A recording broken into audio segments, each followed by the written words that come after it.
We are? We are now. Okay.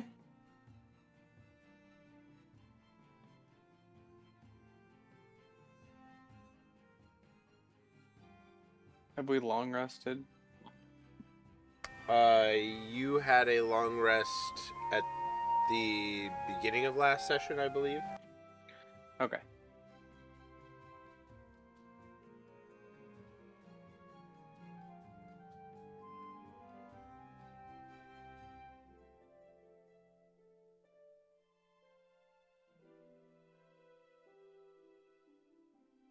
So, fun fact, back end stuff. The full world map is now in Foundry. So all of the black spots you see covering what you don't know, I can move them. That's cool. Oh yeah. So, anything that you guys discover today, I'll be able to reveal, hopefully, unless you go really far out of the way of what I expected from you. But I did a lot of prep, so I'm pretty sure I'm ready for any scenario, but you know how things go.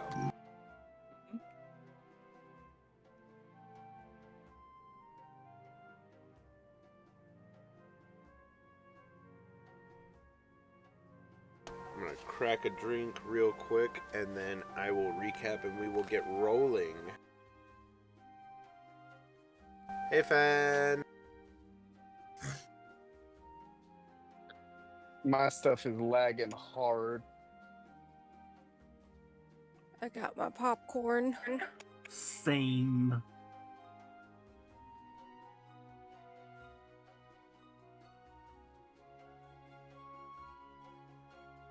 I guess the tint on the clouds does something. Here, let me...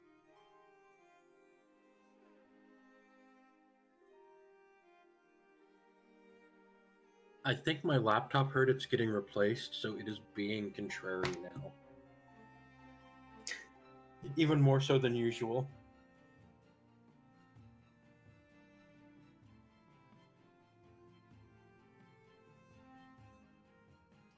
Mine's still not letting me do things, but that's my computer. I haven't even been able to make it on the Foundry yet. Mine's still chuggy.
Where's the loud music coming from?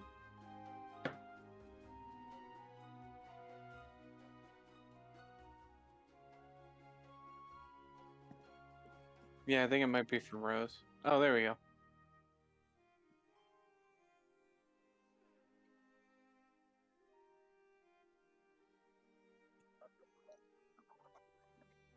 Ah.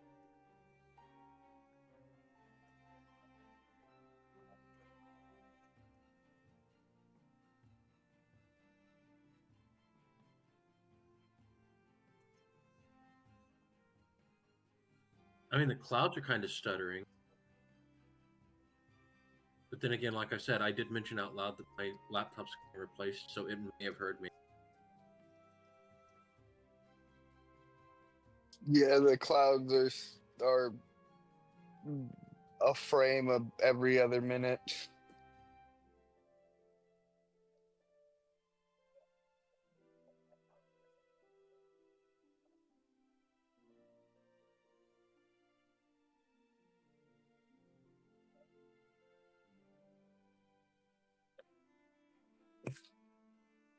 I said exit Steam. Don't bring it up. Thank you.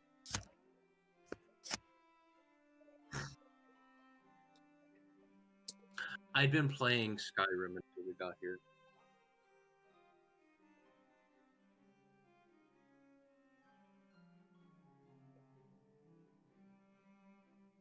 Fantasy 14 decides not to run. I don't have the option. My Final Fantasy 14 is on Steam. That's the worst place to get it.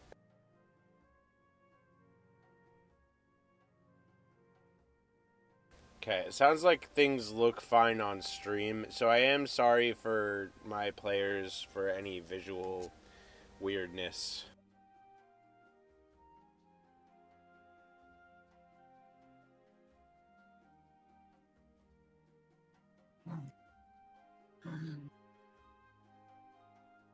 If anything gets immersion breaking or causes you to not be able to play, let me know.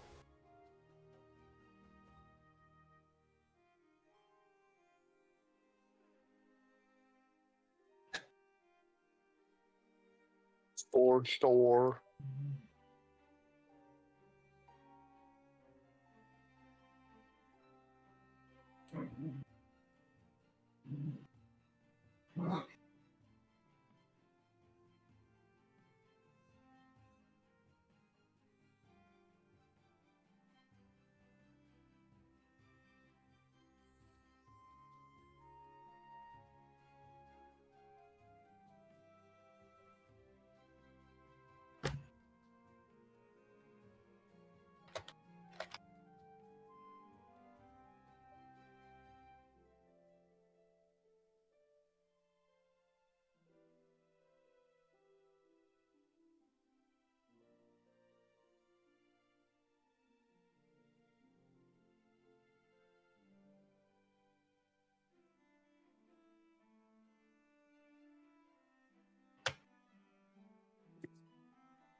Ugh.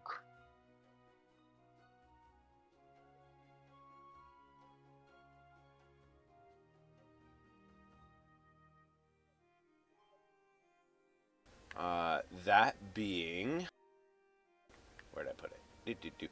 The sea sirens. Come to my palace, echo of my past. The light of the west links palace of the east. At center of seas that sink, a palace of shell, our home. This...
Huh.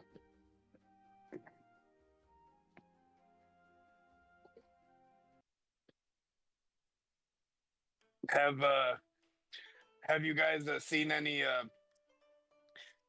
hide or hair of the tribe that worships Undyne?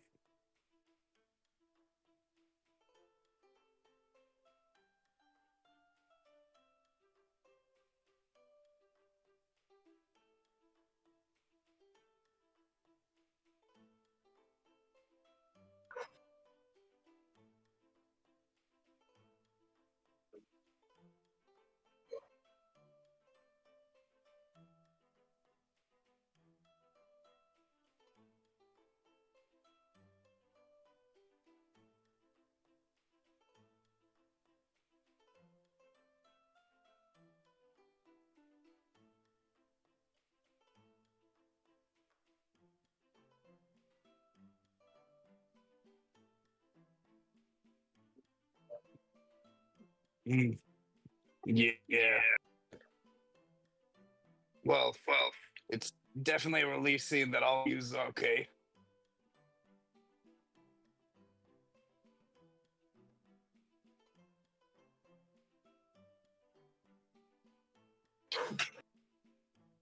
Yeah, it took me a while to get the means to send you a message in any sort of meaningful way.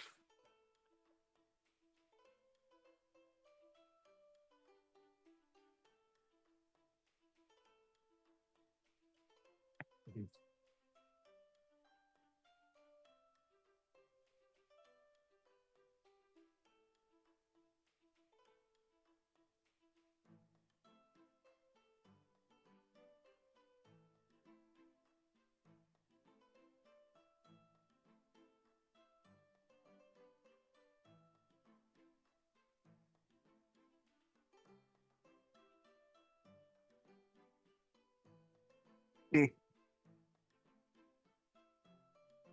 yeah, she's been a pretty big help ever since I left home. You know, I kind of got dropped in her lap, and she kind of took me in and gave me a second place to feel like home. So I guess she picked up where you guys left off.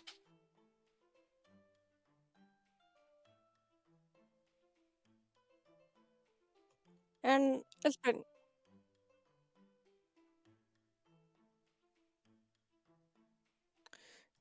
it's been great to have him in the party with us. He's been a really good asset to the team and a really good friend. Did you guys see the moon?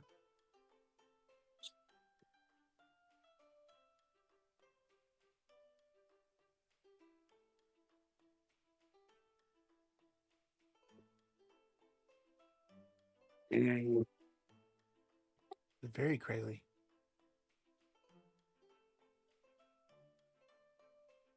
yeah, that's kind of why we need to get in touch with that tribe that worships Undyne.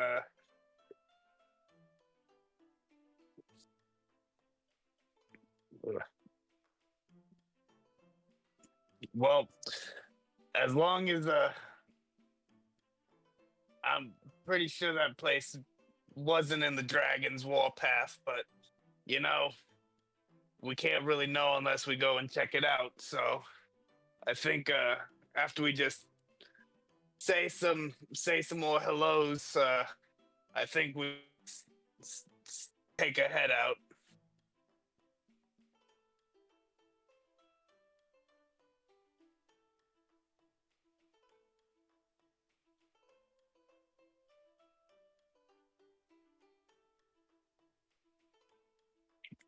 I reach into my waist pocket and pull out a like crumpled pack of cigarettes that has like two left in it, and I hold it out to him.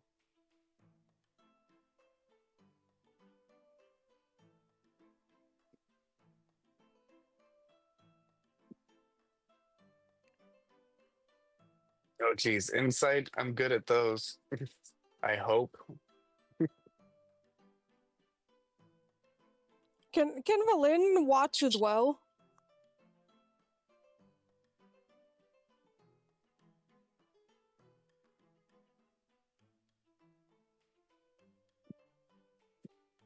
Sorry, everything's still really laggy for me, so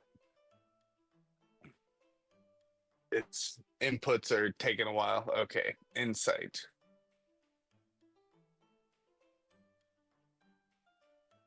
Alright. Insight. Normal roll.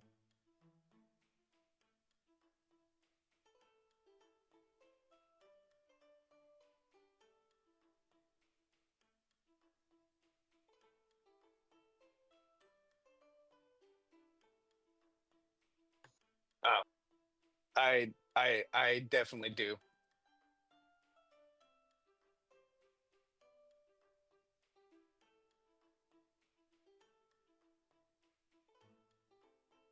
I'll slide it into my bag.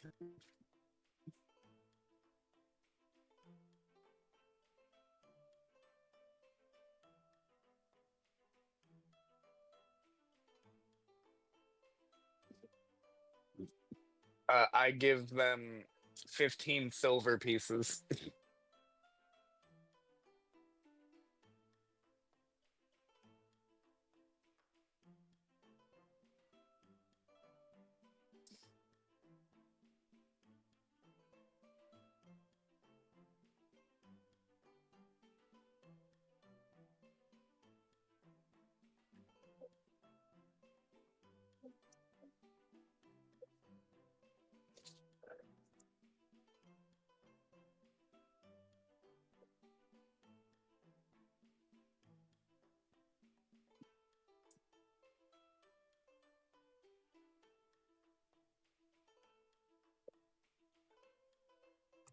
So, quick question.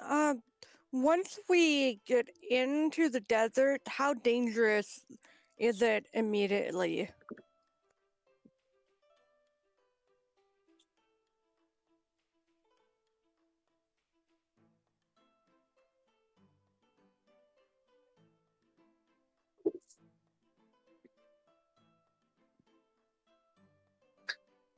As long as we See, move Nas. during the day.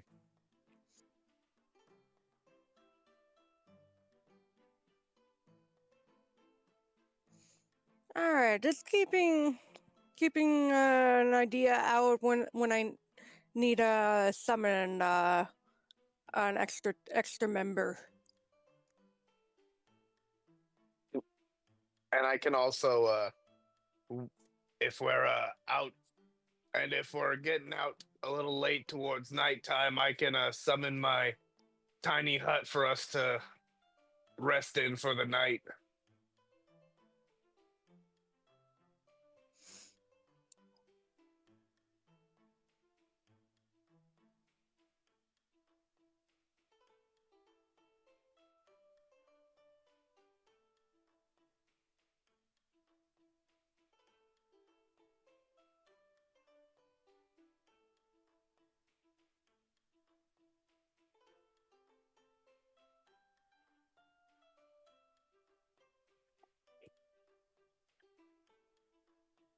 Oh, It can't be a good idea if the eye's snooping around there still. And if this has anything to do with mouse folk, do you want to check this out, Mika? yeah. Yeah, I think I do. All right, And I guess detour it's time to sounds like. go home.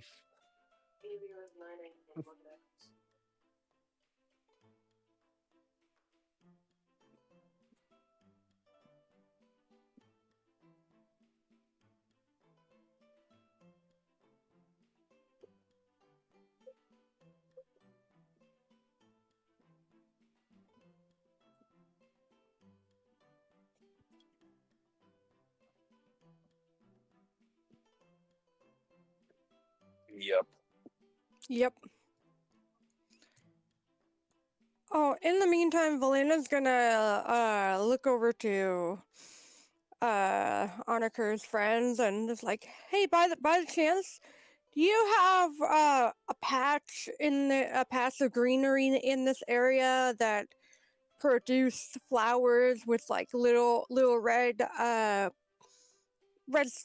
stacks poking out of them? They're called saffrons."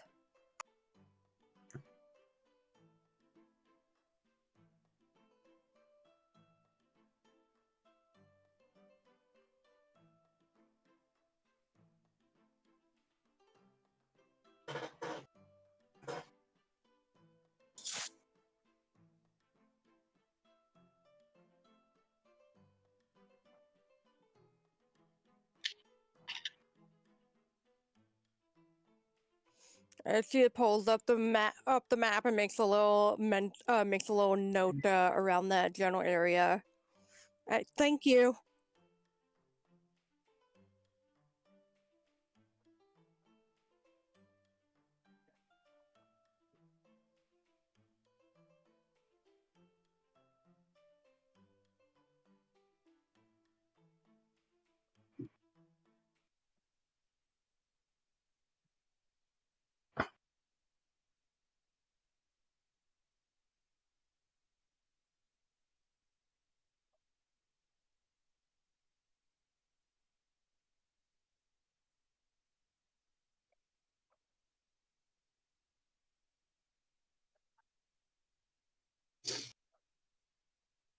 Oh, I love the rain.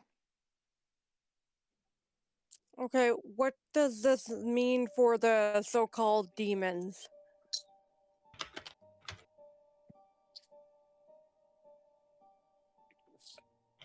Can they come out during the rain?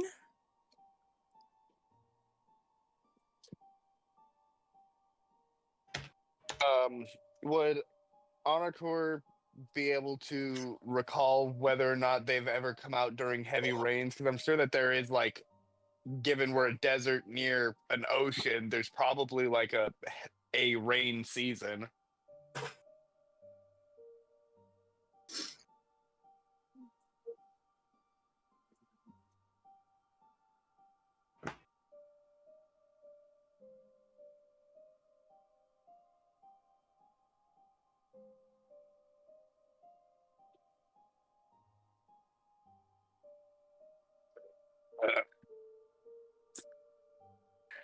Overcast isn't good news for us. The demons, they're shadow demons. They can come out of any sort of shadow as long as it's big enough and can sustain them. Um, how bright can you glow?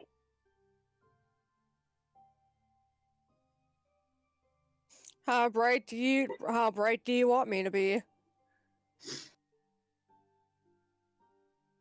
You remember when we were in that city on the lake and we saw those bug zappers hanging outside of the storefront? We need you to be a bug zapper for demons.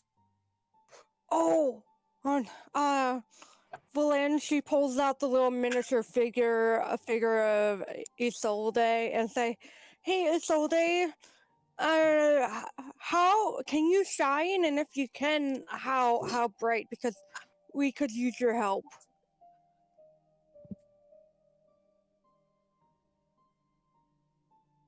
Yep.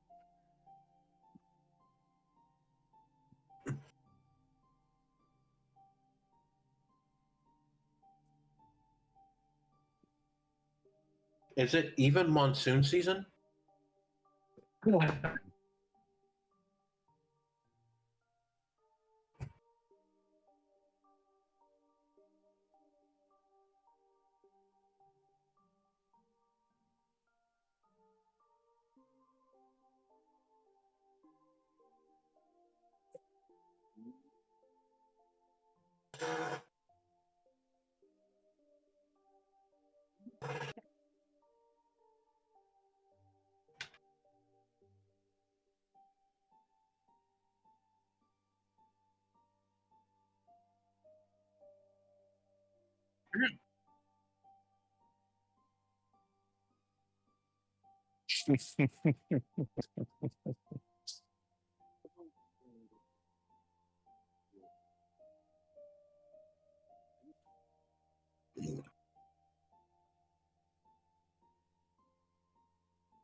Okay.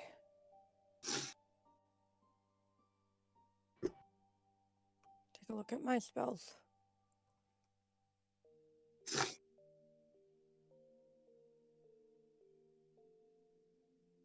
Yep, I do.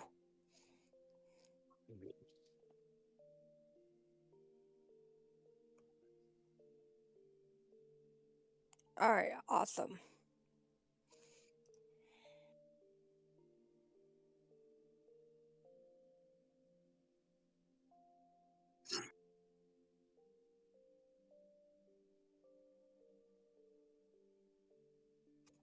I don't know how much this will work, but I'm gonna give it a shot. And as she does that, she like pounds her fist on her armor and casts light onto herself.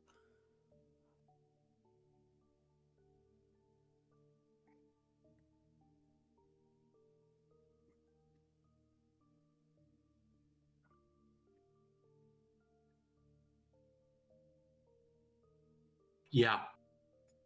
Yeah.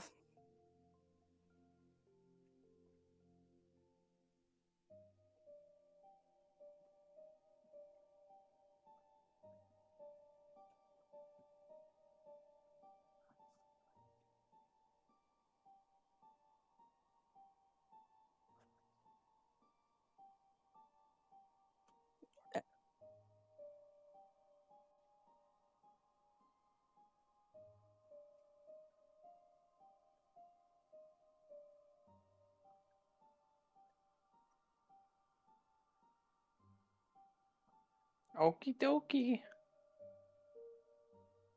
And I would also like to conjure Celestial since we're going what? out into the desert. That's 15 plus something.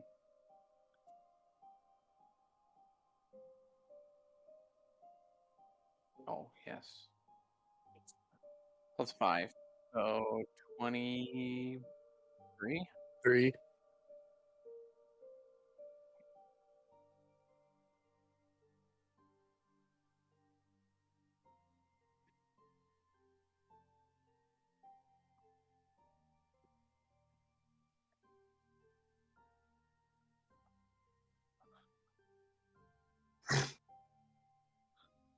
Whoa, that looks so weird. My eyes are like tricking me, you know what I mean? Whoa. My shadow ran away. I'm gonna like rub my eyes a little bit, like, what's going on here? It's it's a long story. A crystal flashed us. Our shadows came to life, looked at us kind of weird, and then fucked off. It was probably the demon we fought. That's a really strange story. You know what I mean? That's weird. I've never heard anybody fight their own shadows before. I haven't had the Definitely not chance yet. recommended. Ran away.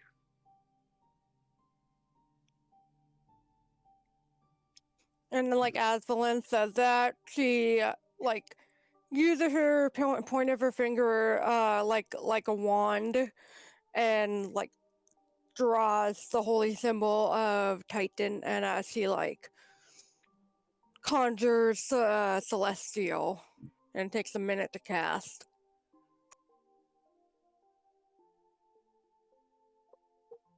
Once her casting of a summoning a celestial is complete and we're ready to actually go, Anakor is going to take them through a back way that he would use when going between his village and his gnome friends. As it's not safe per se in under night or anything, but it's probably the quickest option. Safest because it's quickest. Okay.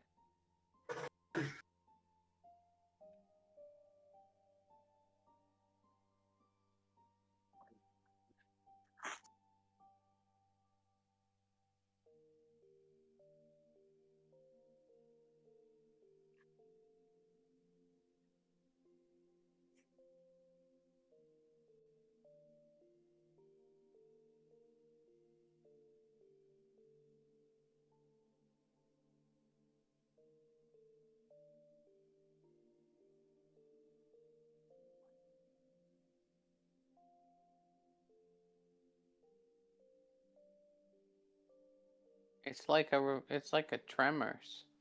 You know what I mean? You seen that scroll? Huh? Just don't worry about it. Just jump in the water if you see one of them. Yeah, I remember that scroll. Wasn't it in that village called Perfection or something like that? Yeah, yeah. It had somebody named Bacon. It had the renowned bard Cornelius Bacon.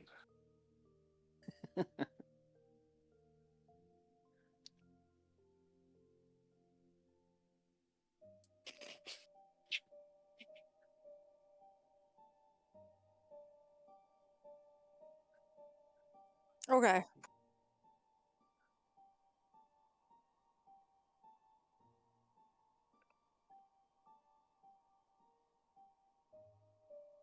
A what?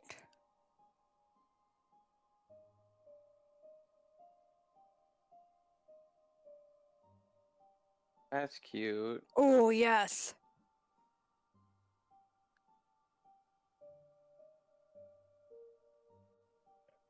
Alrighty. Yeah, that sounds pretty good.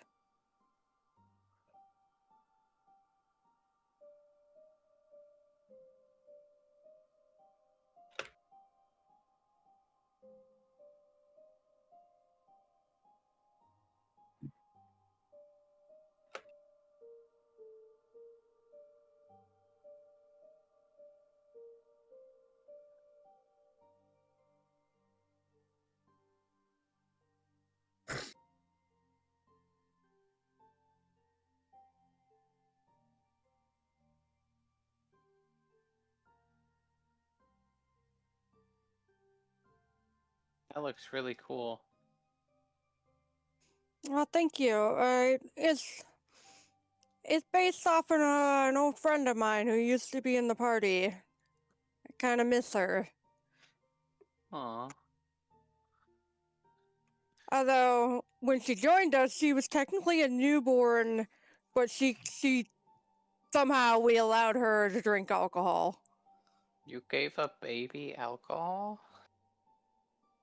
That's a little weird. That's not a dwarf. The only babies you give alcohol are dwarf babies. They're made of different stuff.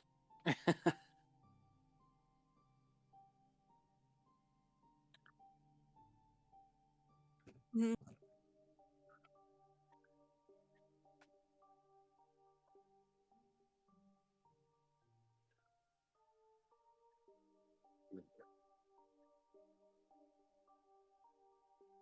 You're just like, oh, let me drink that flask.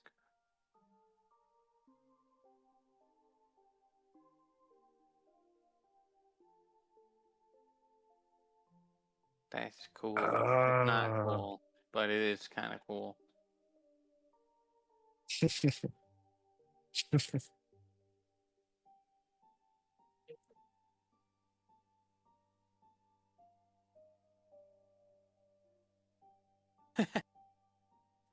Hell yeah. Well, then it's be hard to get sober because then you lose your friend too. That's sad.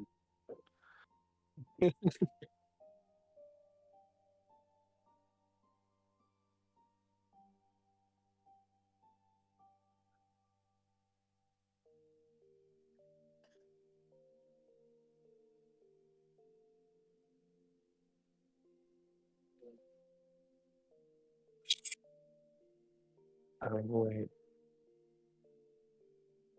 1 second. Sorry, this.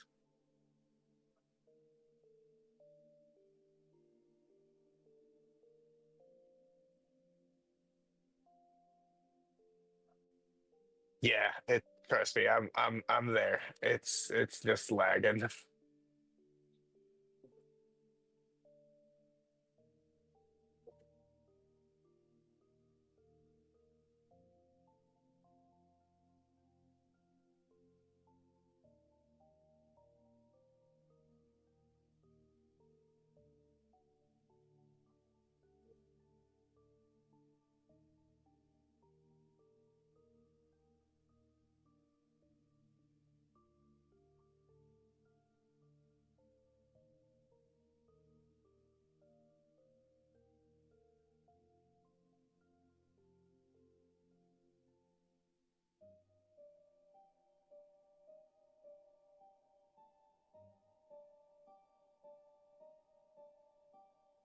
guys want me to summon my apes? Are there any sort of like tall rocks that we can like hide behind to watch the gnome?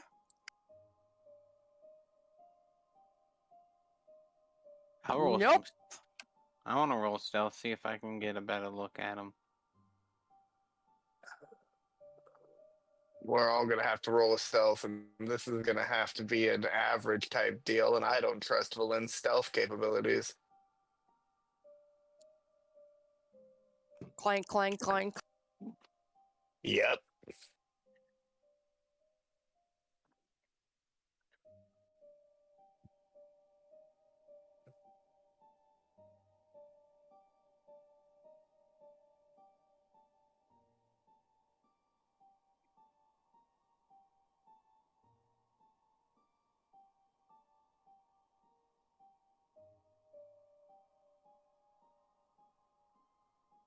Okay.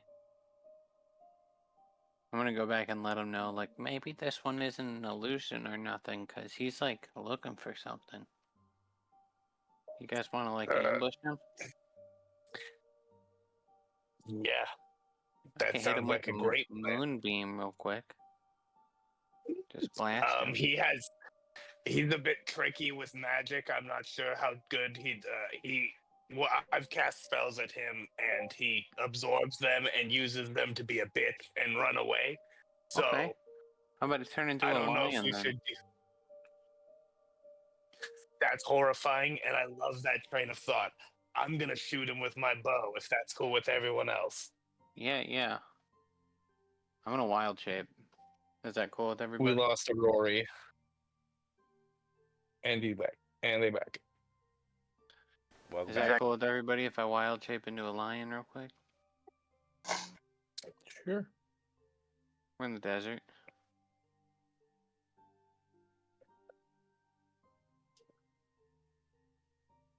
Here we go.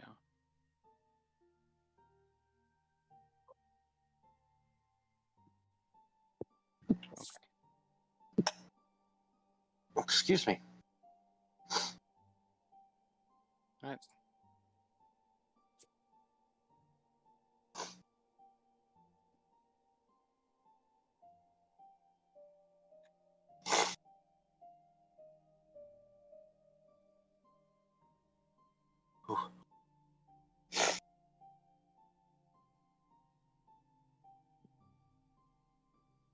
Says you must have one or more controlled tokens in order to use this option.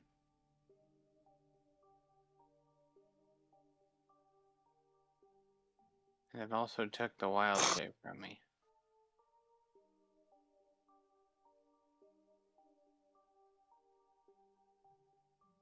Maybe I have to choose the other one?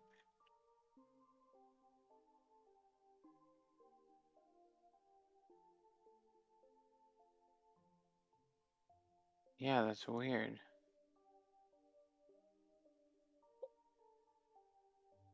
Do you know what that might be, Rose?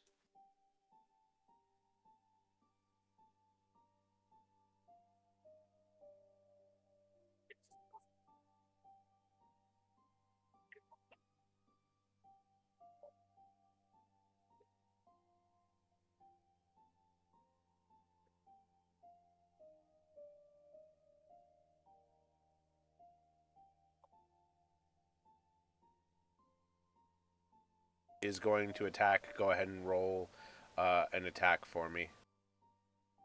Wait, what? Did you hear any of that? What Meep was asking? Yeah. Oh, is now the only point where you guys are hearing me? Have I been Yeah. quiet? Wow. Yep.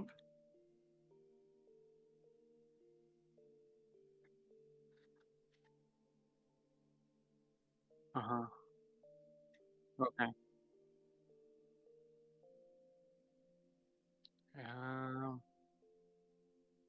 Okay. Can you refund one more? Because I started at 2. Or I can just have this not consume a use, and that'll be the same thing. Okay. Lion. Select. Yeah, it still says you must have one or more controlled.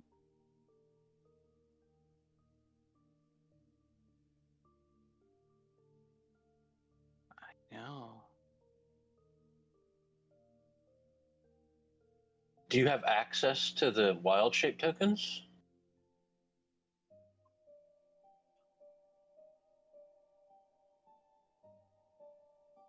I don't know how to see that. I'm checking Google.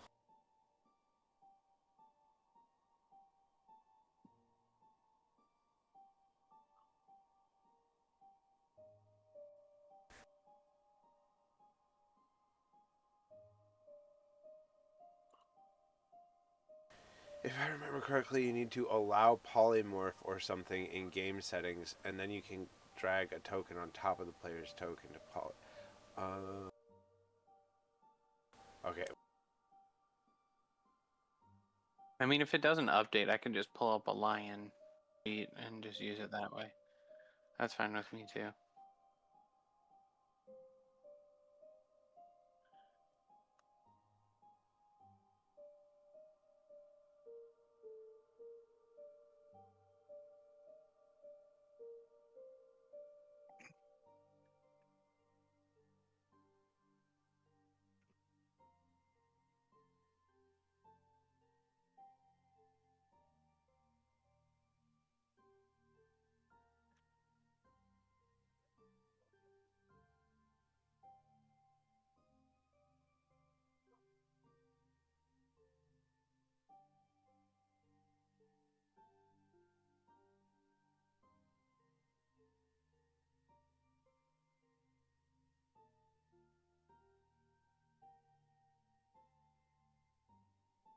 How many feet away you think we are from the gnome?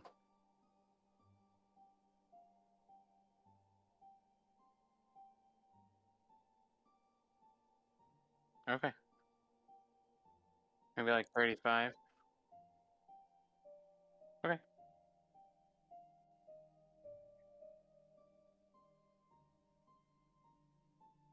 If I wild shape out of combat, like, can I just go in and attack afterwards?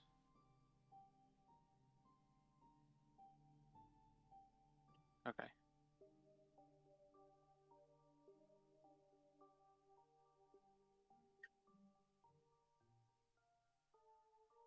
Not provoke. Okay. Well, lions are good at sneaking. I have +6 to stealth.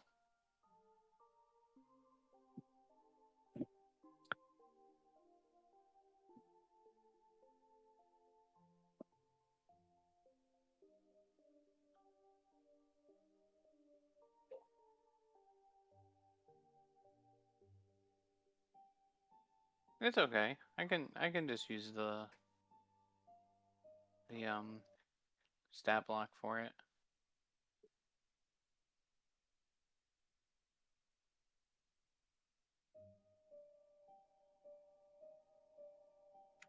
I'm still here.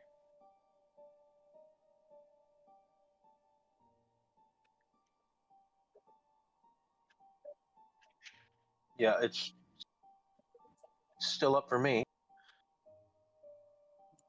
Is it cool if I try to sneak up on this, Daniel? Honaker?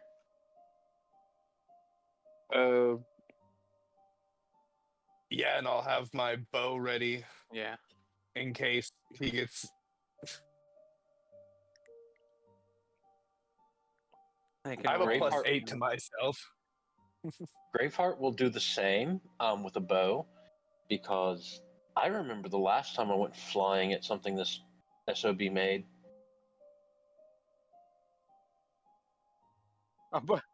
Big lion. Okay, I got a 21 Holy on shit! stealth for in my lion form. Someone just summoned Mufasa from outer space. Outer space. I think I can take him.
Big lion.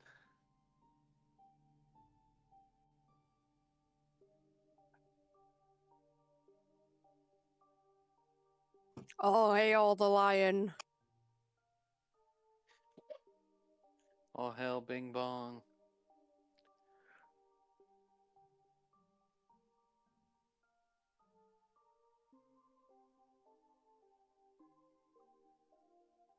Okay. I can.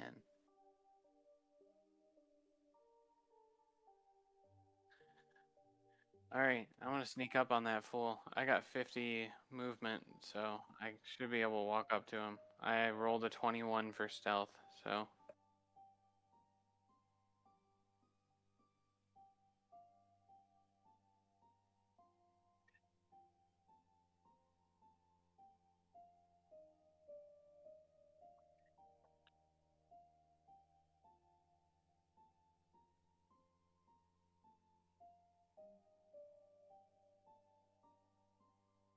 I am going to try to pounce. Can I use a cantrip?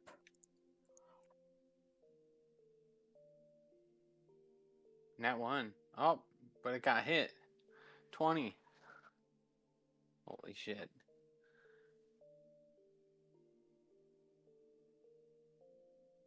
Did it even roll for me? Oh, yeah.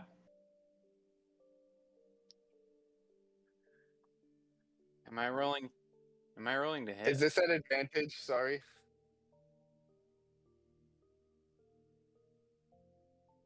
Me too. Mine. Oh, at advantage.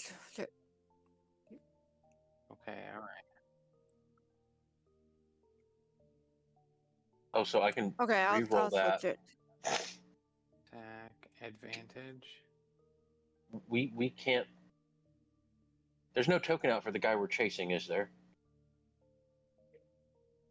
Okay. Wanted to make double So sure. I got a 19 to hit.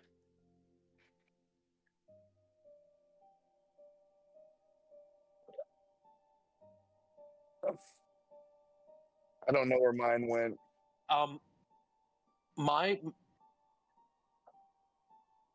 My word. Okay, well, Okay. for me, this guy's gotta succeed a DC 13 strength saving throw or be knocked prone. Do you want me to roll the Got it. critical hit? Or do you just want me to roll normal damage? It's roll normal damage and then we'll add max on top. Wait, why did that? Oh, wait, don't ignore that last thing for me. It's supposed to be damage. So 16?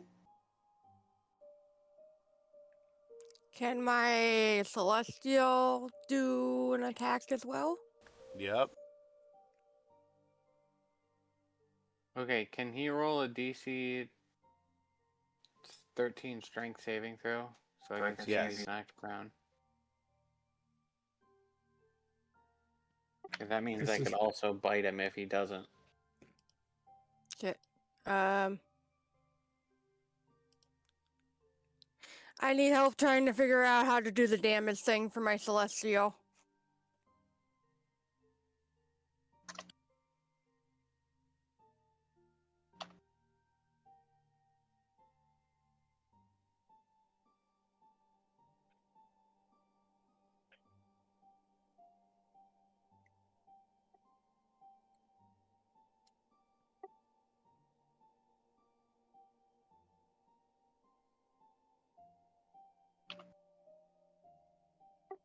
We all pounce and attack, and it turns out just to be an innocent twin brother.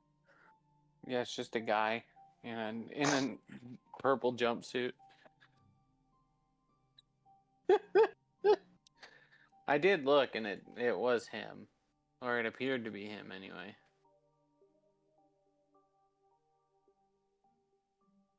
Hello? Hi. Hello? Okay, so y'all couldn't hear me again. Scroll up in chat, Alpha. Find where you had the summon celestial in chat.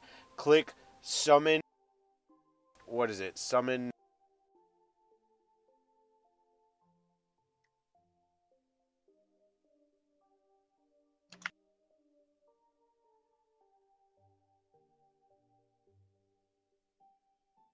If you are talking, we can't hear you. Can you hear me now? Yes. Yes. Okay, I don't know why that's happening. Every time I bring up Foundry, my push to talk stops working. So, if you go up in chat, Alpha, to where you said summon celestial, there is a button that says summon. It has a little flying spaghetti monster next to it. If you click that, it'll have you select what you're summoning. You can place it on the field, and I will resize it. Okay. This all is not important though. Everybody's pushing me on a bunch of stuff. I'm going to tell you what happens real quick. I just needed to know everything. So you all hit this guy with all of your stuff. Everybody crits or hits, and you deal a fuck ton of damage. So you all watch as your attacks land and just decimate this guy. But as he sort of like hurts and starts bleeding, you watch the glamour dissolve, and the lion claw cuts through what looks like Anakur's sister, who looks at Anakur and goes, "Why? Why?" Everybody make a wisdom saving throw. Okie dokie. No. Is it my lion wisdom or my wisdom? I'm gonna wild Your shape wisdom. back out. I don't want to be a lion anymore. Your wisdom. You keep your mental stats. Okay. I'm sorry if we just killed your sister, Anaker. Fitting, I got a nat 1. Oh. Hey, mine didn't totally suck. Probably not good enough, but it didn't totally suck.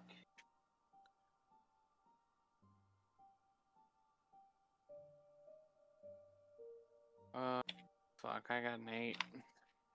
None of us are doing too hot. Was it a saving Lynn got a throw? Or is it 21. just a wisdom? Saving throw. Oh, saving throw. Okay, that's different.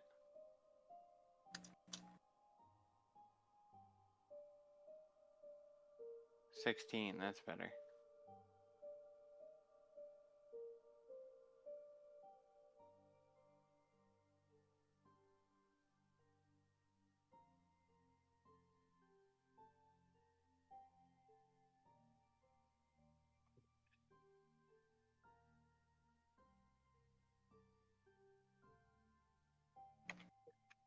Oh, but we are going to use something that just happened in the stream. Fen activated a salamander's might. So we are going.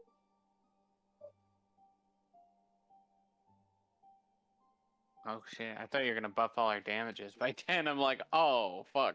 She's like really dead now.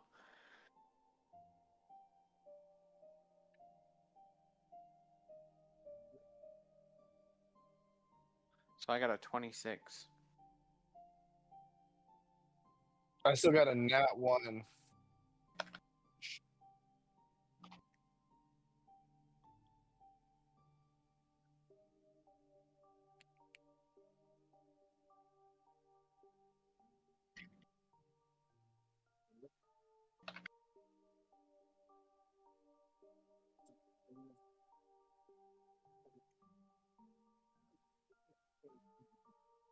Yes.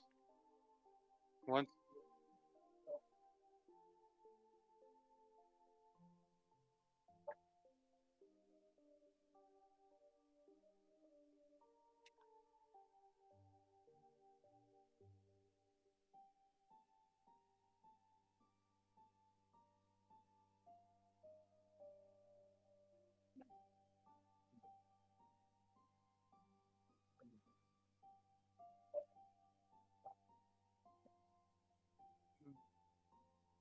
What? What's happening? Who is that?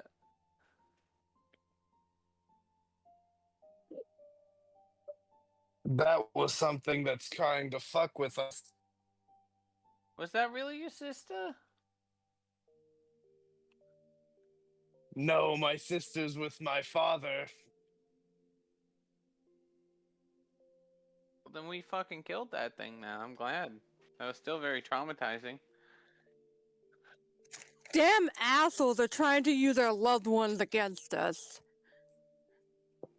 I doubt Wow. that's the last that we'll see of that thing. Some of us are luckier than others, then. I need to lay down after My head that. really fucking hurts. Yeah. Do you two need healing right now?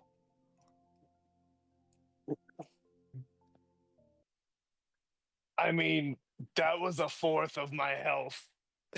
If I can knew heal. how to properly equate what my health percentile is. Wait, actually, I might not be able to heal. Hold on. I'm gonna be able to throw up as I throw up from the headache that I now have into the river. Yeah, actually, I can't heal you. I don't got any heals. I'm sorry. Well, guess what? You guys are gonna get healed. This thing is already trying to fuck with us, and I'd rather all of us be in top shape. Well, I think we fucking killed it. Whatever it was. It turned into gray ooze. I ain't never seen an animal turn into ooze before.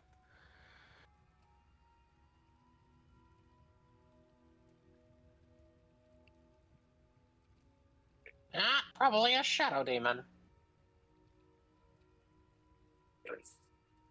Good job, everybody, though. We fucked that thing up. It was pretty good.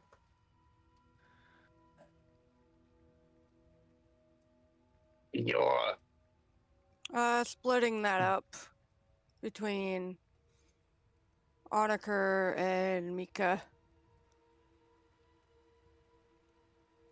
well, I only needed 20 of that.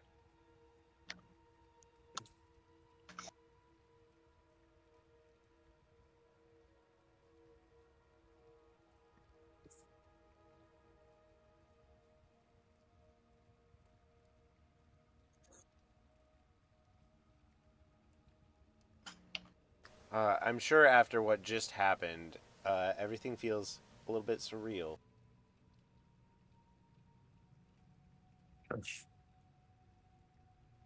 But it's Yeah, definitely that's for sure.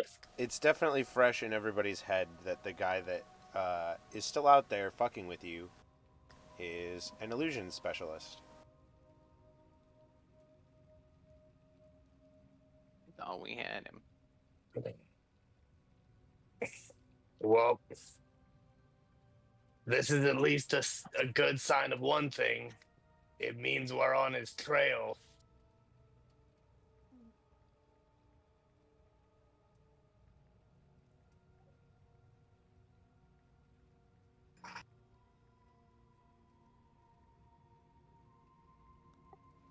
Let's keep moving before something comes to check out what some of that noise might have been. Okay. I'm just gonna follow along.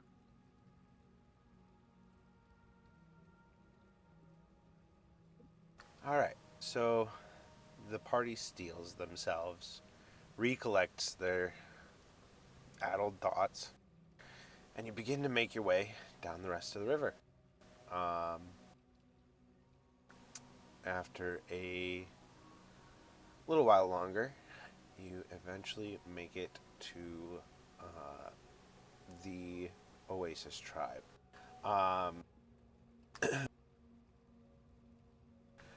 think it's Valin. Make sure that you untarget on a cur. Nobody likes having a big pink dot on their head in the map.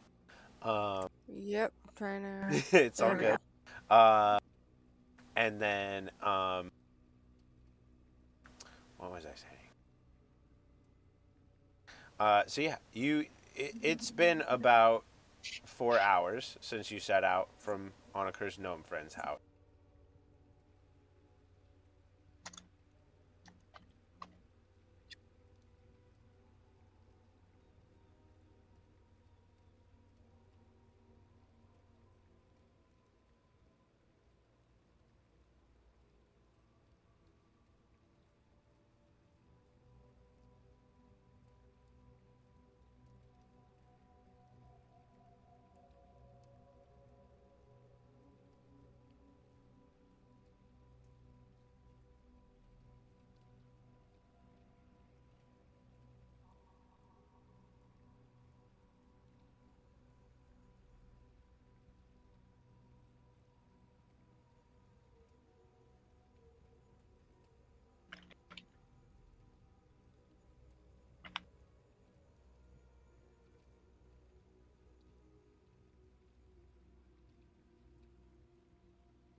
Hey, I have an idea.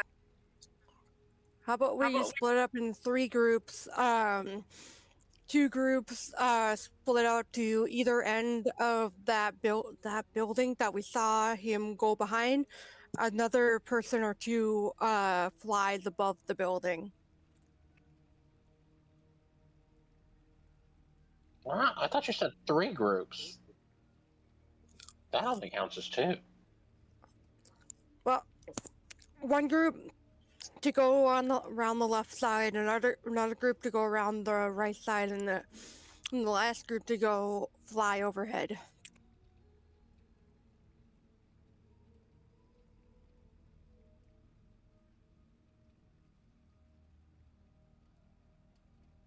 Hmm.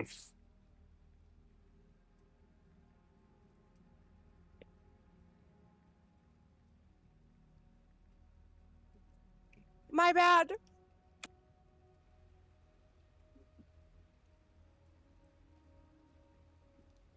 Yeah. I'll go with whoever. Who wants to go?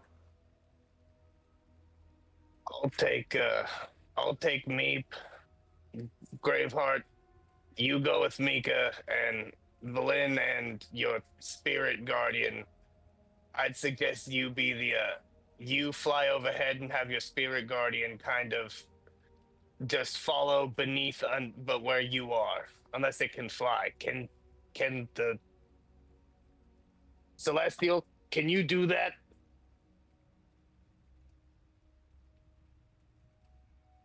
I don't know. What? I don't know which one Altha spawned. Oh, I picked the only one that it would let me. Oh, fly speed 40. Okay, cool. Then Valin and your Celestial, you be overhead. Graveheart and Mika take up the left side by the riverbank, and me and Meep will take the right. Works for me. Wait. It can like change shapes, right? Illusions and stuff. Am I right in assuming that? Well, we aren't sure if this mouse isn't an illusion of the gnome, but it's the gnome that's the illusionist guy. Well, what if we start rounding these corners and run into each other, quotes, but it's not really each other? We'll know because the plan is to not be running into each other. Okay, well, I'm gonna be looking for shadows, Because I know you guys don't have them. Hey, good plan. Look for shadows. I got a shadow though, so I don't know what to do about that. But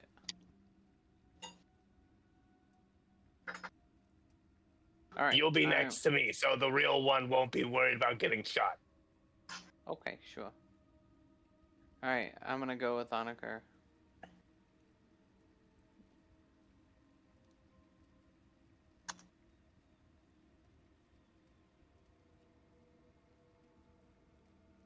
All right. So everybody splits up, and you all sort of take different routes around this hut that you watched this guy walk behind. And as you all come around the corner,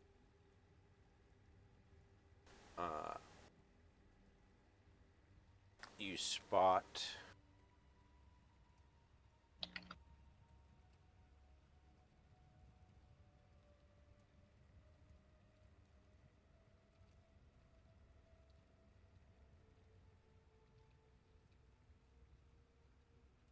Are you still talking, Rose? You cut out. yeah. Oh. So you spot a mouse folk. He's a little bit taller than Mika. Similar colored fur. And Look at that aura.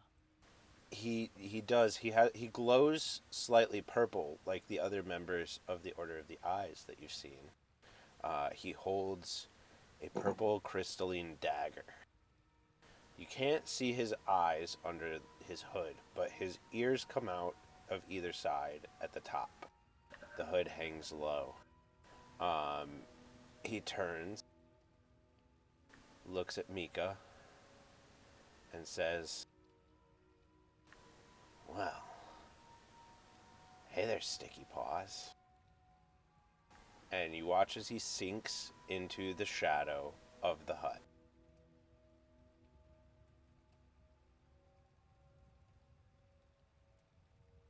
Is he a shadow demon or an apple?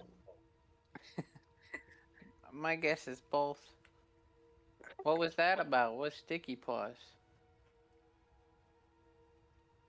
Hey, we don't all know each other, just to let you know. Marky, Mika, you recognize him, even despite the fact that you can't see his eyes or his face, because you were told to look out for him by his mother. This is the last member of the missing Root Muncher family. That's Where's such a mine? cute last name. This is the missing Root Muncher. Yeah, that's Derek. That was 20 rods. But just so you know, we don't all know each other, but I do happen to know him. Well, yeah, I mean, I only asked because Aren't he we called sup- you Sticky Paws. Aren't we supposed to be saving him? Yes. Looks like he might not really be in need of saving. Looks like he might be something that we need to save people from. Has he Just always something. been like this?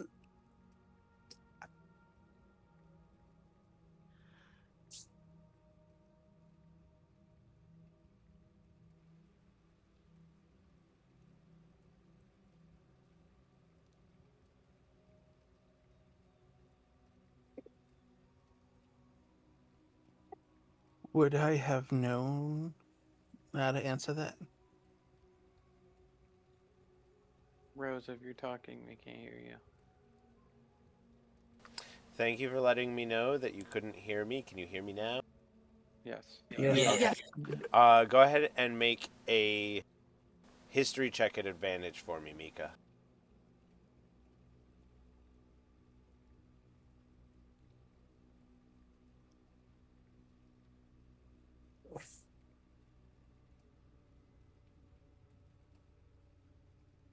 You remember him being a bit of a shut-in himself. You know, you were a homebody before. You know, you went out in the woods and stuff, but like, you hung out at home a lot, comfortably. You know, drinking tea and relaxing. Uh, he didn't leave his house a whole lot. He always seemed kind of like brooding, um, but you didn't know him very well. So this is still a bit of a surprise for you. But I'm gonna say you can give me investigation, insight, history at advantage again, one of the three, and you might be able to piece something together here.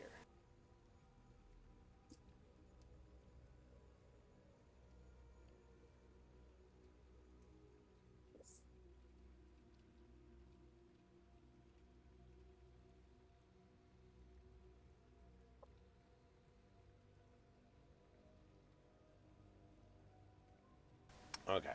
You you haven't quite put all the pieces together yet, but you have a feeling that what happened to your village happened because of Derek at this point, having seen him in the cloak. Yeah.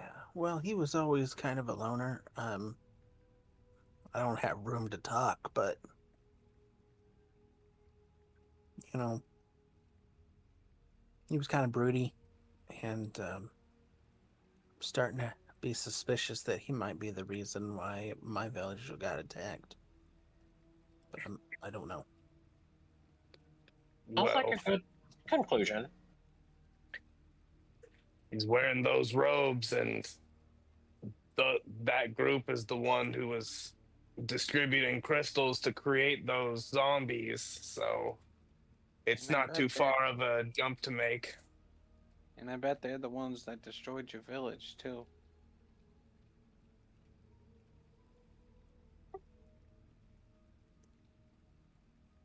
Where would he?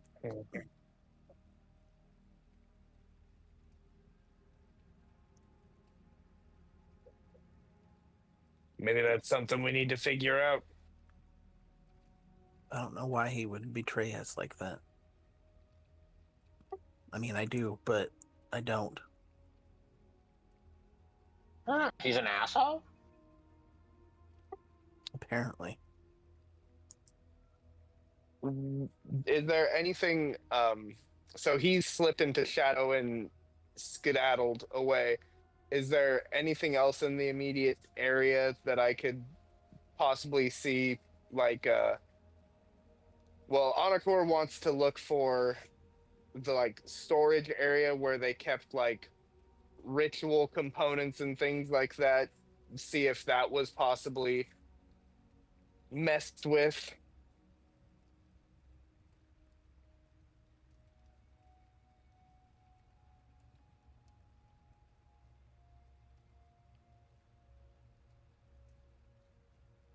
Did you hear me? No. Nope. No. Oh, okay. Go ahead and give me investigation at advantage, Onaker, since this is your home. Oh, that was almost really good.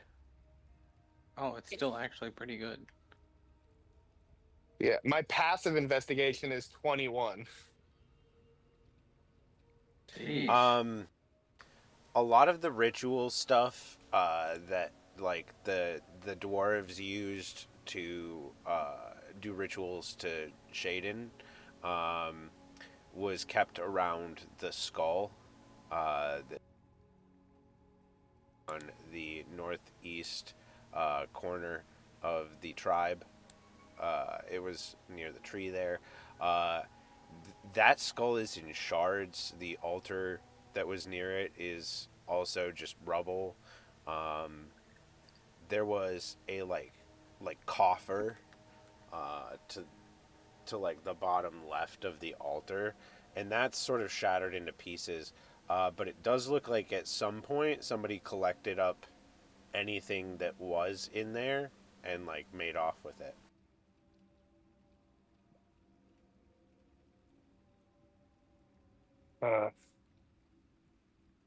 Well, this is either a hint that the eyes have been rummaging around, or there are possibly survivors of my village that deemed it necessary to take ritual components and get out of Dodge instead of possibly trying to save anybody else. But given the toilet trajectory this place was on when I escaped, it wasn't too far-fetched that people were really in a mind of their own for their own safety mentality.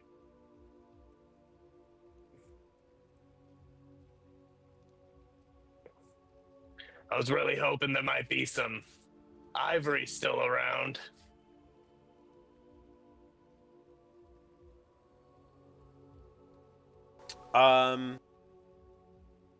Graveheart, you know that people in your village would have a ready supply of ivory.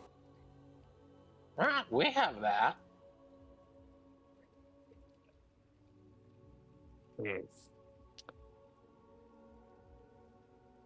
Anakor is going to look at the map and try and like just be like, okay, in retrospect to where we need to go, how far out of the way would it be to go to the Blue Sands after we're done investigating? Like, we're gonna need to do a little bit more investigating here, but afterwards, how out of the way would it be to go to the Blue Sands on the way to the southern tribe?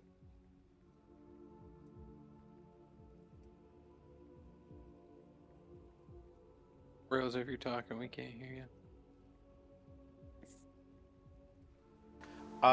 Rose is measured. Can you hear me? No. It's okay. So it's gonna be another 4 hours to go to the Blue Sands. Let me one sec. Let me do the math real quick on how long it's gonna take from either place to the South Sea from there.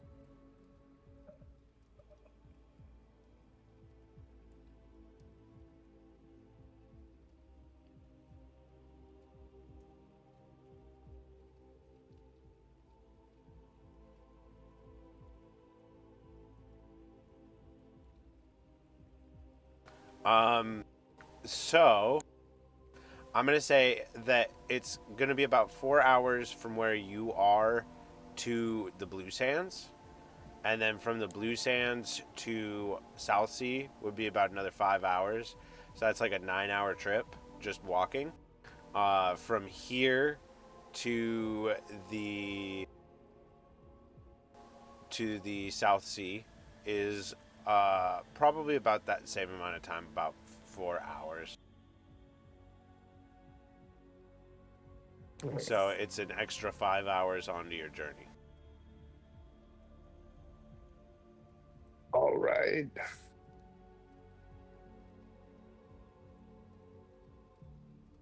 If I wouldn't mind taking a stop by. If I can get some ivory, I can use a spell that I've been reading up on and see if I can get any more information, either about the organization itself or specifically this. Sorry, what was it? I know it started with like a D or something. Derek? It's Derek. Derek. Maybe find out something more about Derek.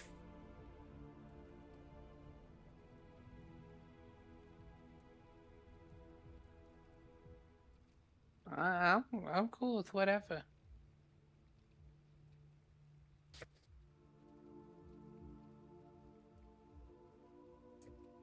Anakor looks to the rest of the party. Works for me. Yeah. Okay with me. All right. Well, before we head out in that direction, so we saw this guy come out of the hut or just kind of like round the corner around the hut? You saw him go round the outside of the hut. He did not come from Round the outside. outside, round the outside, round the outside. Well, he could have been inside of it at some point. So, Onakor wants to investigate the hut that we saw him near, abouts at least. And what hut would Onakor remember what this hut was or who it belonged to?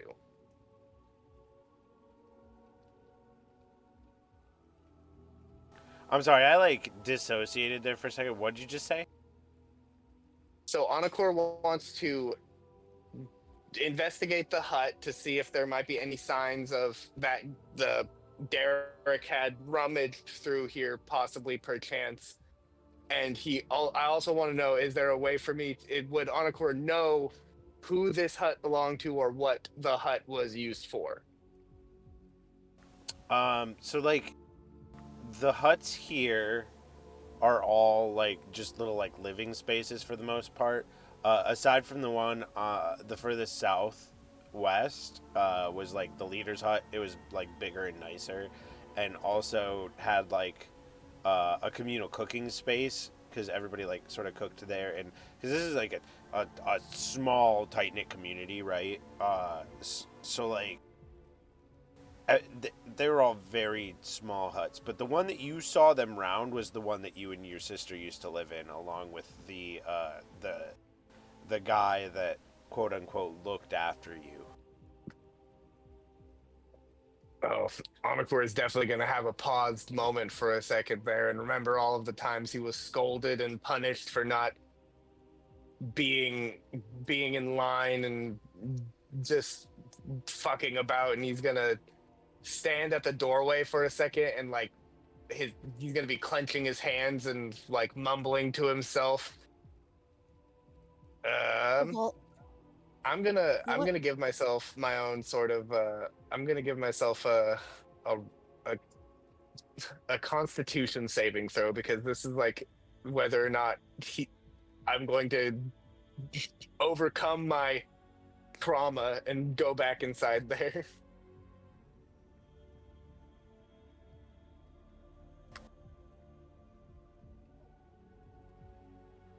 All right. Well, 19 says I'm gonna do it.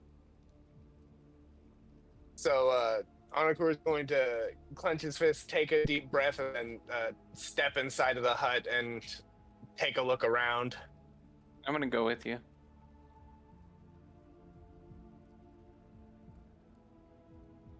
I'm gonna follow. As people walk in behind me, I'll be like, I know it's not much, but welcome to my home. I think it's nice. As you all step in, it really isn't much at this point. There's not really a roof or walls. You step through what used to be the door frame into a space of like heaped rubble.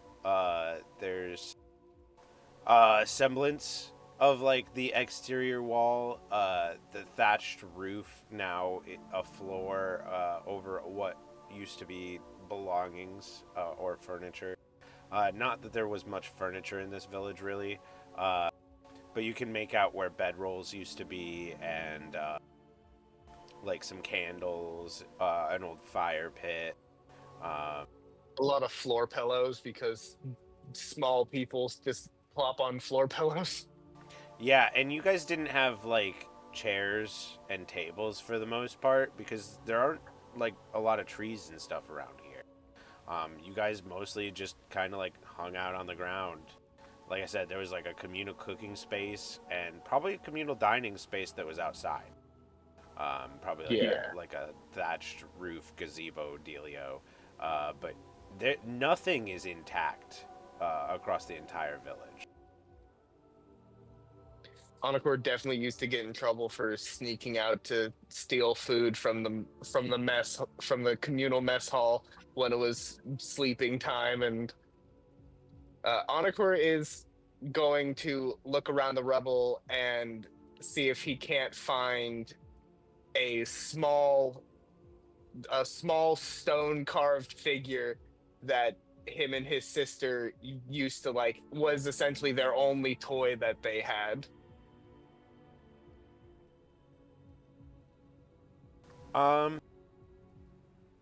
You don't find that specific one, but you do find some fresher ones that look like like after you left, she maybe carved a few like missing you. Uh, you're smart enough with your passive investigation that you gather she most likely has the one you're looking for on her.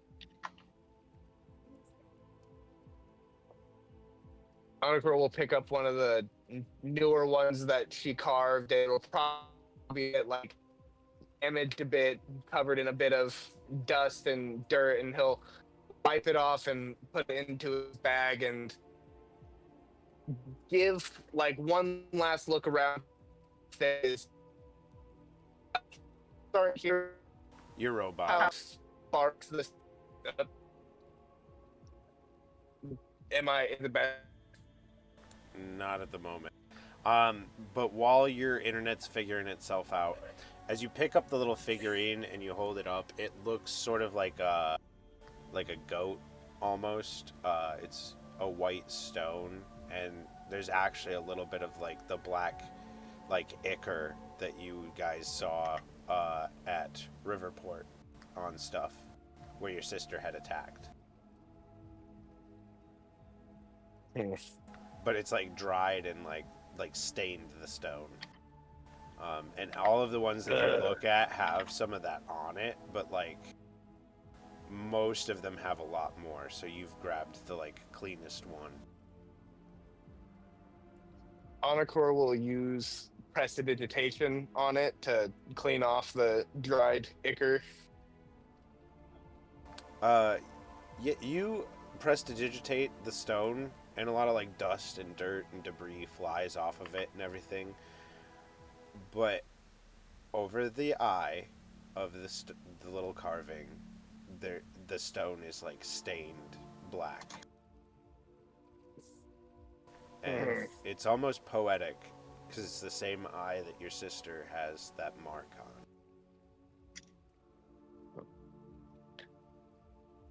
Anakor will definitely put that away.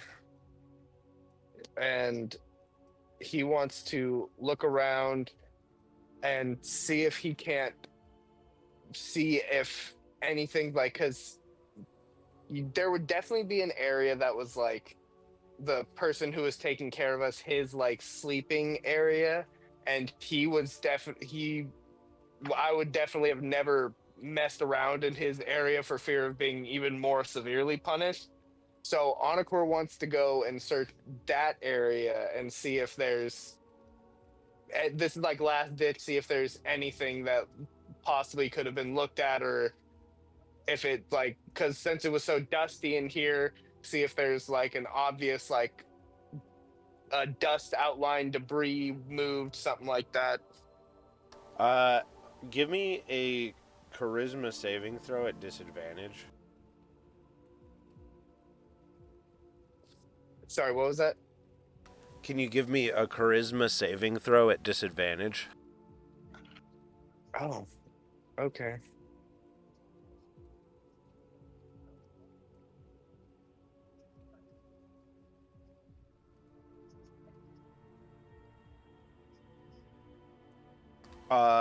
You start digging through the space that used to be your old guardian's like sleeping space. You start looking through like a sack that used to be all of his personal belongings. There's various pieces of cheap clothing, some tools you'd see him use on the regular. There's a little bit of incense. Not a lot, probably like 2 or 3 coppers worth of incense. There's a little bottle of holy water for Shaden. And there is, as you move over to his sleeping space and you move the thatched roof from it, you find his corpse sort of mummified in a horrifying pose looking up at you.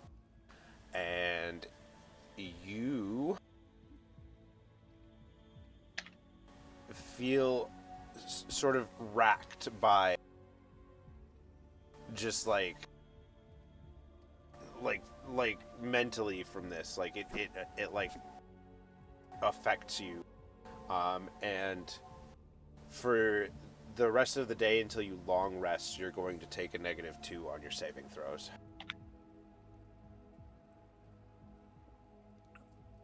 Anakor will, after he throws the roof aside, he'll see the corpse and he'll stumble back, and after like staring at it, just being physically unable to look away from it, he is going to just get up out of the room and bolt towards the oasis in the center of the in the center of the tribe, just like panicked tears, like he's is looks bad right now as he runs out of the room.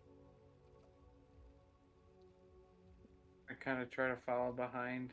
Like, hey, it's all right, buddy. What's going on?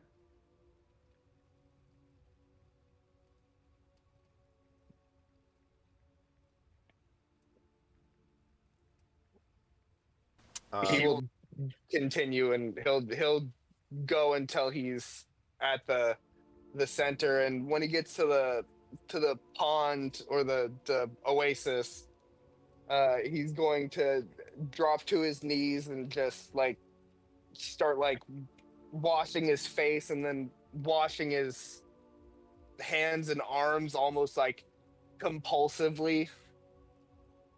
Yeah, as you get like to the edge of the water and you fall down in like the reeds, because there's like a lot of reeds that are growing in this body of water at the center of the oasis, which the people used to use to thatch their roofs. You like fall into it in the like muddy, murky stuff between the reeds in the water. There's just a big dragon claw print as you like come to after splashing all the water on your face, and all of the water is a little murkier than it used to be, as some of that black ichor seems to have like made its way in.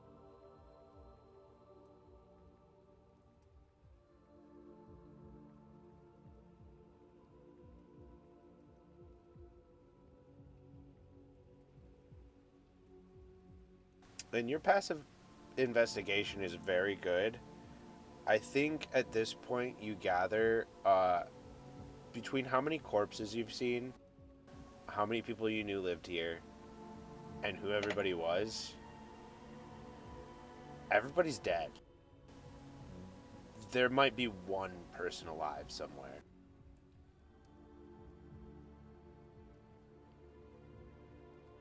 After Are there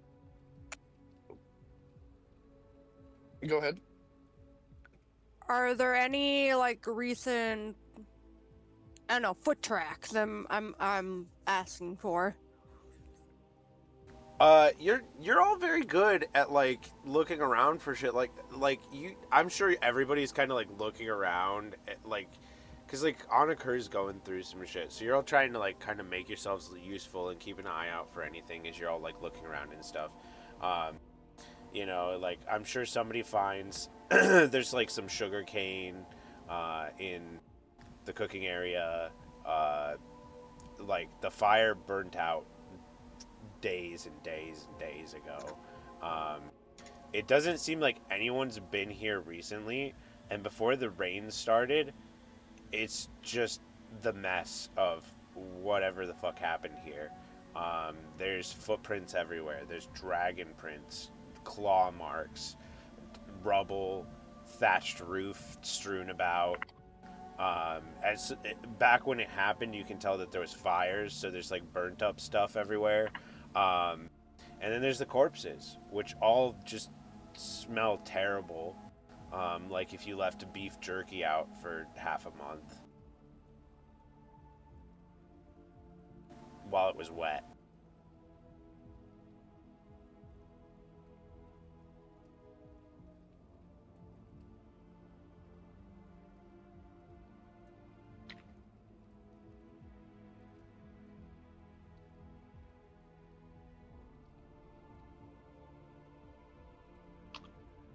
This place is disturbing. I'm sorry about what happened to your family, even though I don't think you liked them too much. Yeah, it's still an awful way to go, you know. Sorry, my internet cut out there for a minute, and the last thing I heard was Rose starting to explain about the fact that everyone was dead. Yeah, at best there's like one person that got away. You like, I'm sure at this point, because like I said, there weren't a lot of people that lived here. You know, it was a very small, very religious community. The only corpse you can't account for is the chief. And if you had to guess if he was anywhere, he's probably out by the skull on the other side of the desert. Okay. After Anakor like washed his face and then saw how the water was murky and like the dragon claw, he'll like push himself back and sit at the edge of the oasis, essentially just on the ground, and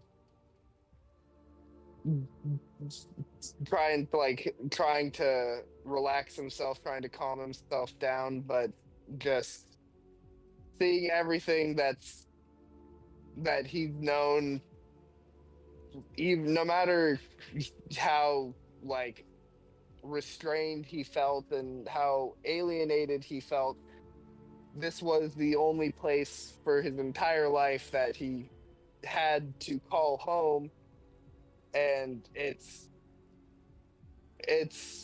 a even a bigger shell shock than he could have expected it to be. Like he always thought that he'd see like something like this would happen, or like he would hear that something bad happened, and it like how he reacted when he just heard about the destruction, he was blasé about it, but actually seeing how like no matter how much he didn't like the people here, a lot of them were innocent. They were just religious tribes people who were being led by somebody who now is very high on the shit list in Anakor's head.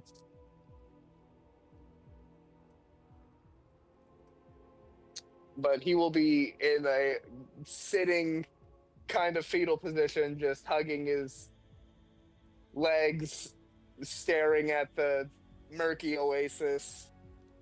And I don't know if you heard it or not, but Graveheart and Meep both passed along their condolences and said something along the lines of, we know you didn't get along with them, but we're sorry for your loss.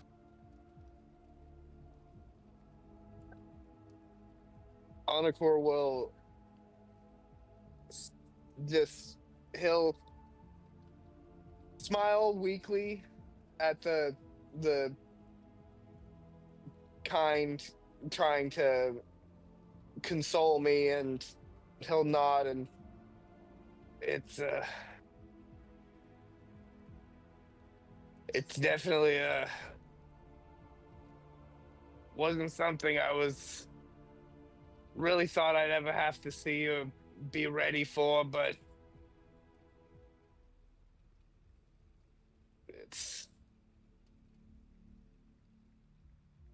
these people are just a thorn in the side of history.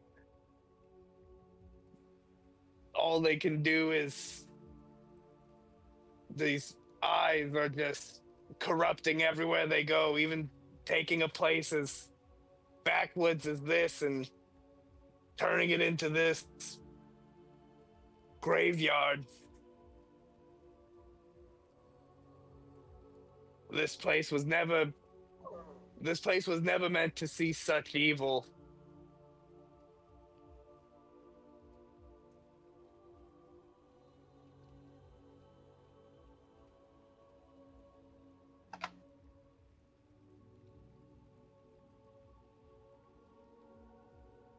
Yeah, we're gonna catch these guys.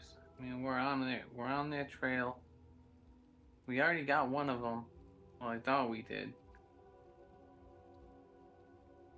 You know, we saved the god. I think we can. You know, I think we can make this happen. I think we need to make it happen. We gotta. Yeah. And we will. I've got to take care of something really quick, and then we can head towards the Blue Sands. And then do a quick supply run in there, and then we'll head towards the South Sea. Sure. Do Take you your need time. one of us to come with you? Anakor is going to shake his head, and he's going to be like, This is something I gotta do myself. and then he is going to get up, head back into the hut, and he is going to take the corpse of his caretaker and on the like what would essentially be like a central just elevated stone, which would have been like the only place that was considered a table in the hut. He's going to rest his body and use like the destroyed pieces of the thatch roof and make a immolation pyre for him, and then he is going to essentially turn the entire house, all the stuff that's thatched, into a fire hazard. And he's just going to, after he's done setting up the corpse and setting up the pyre, he's going to light it on fire and then light the hut on fire using his breath to do it. And as he does, he's going to whisper,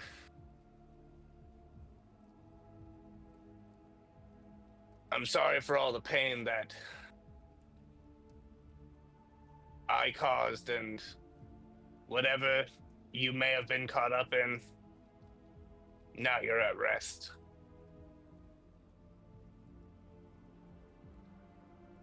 And as you burn your old home, if you could even call it a home, you watch as the corpse of your adoptive father, Drond Doron, an old dwarven drunk, burned to ashes.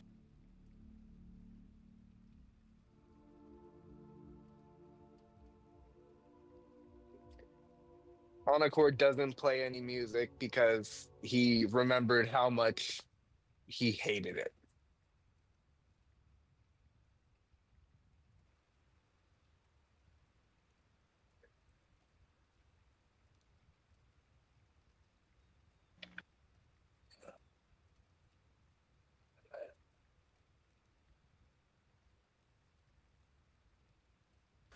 As you all finish sort of doing your business in Anakur's old home,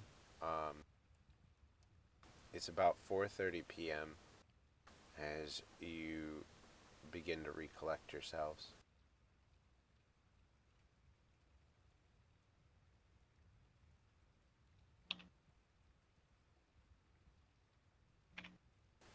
You said you wanted to head to Blue Sands?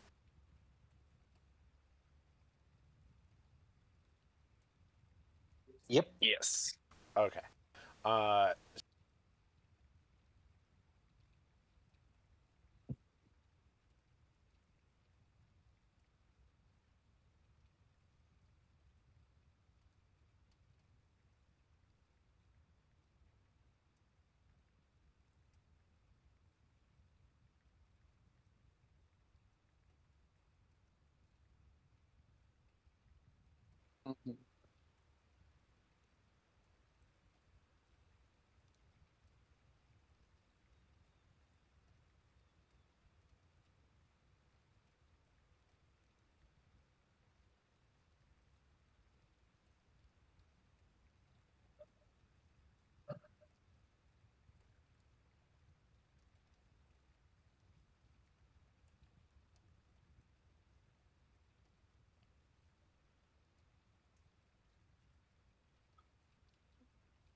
Have you all been hearing me? Yes. Yes.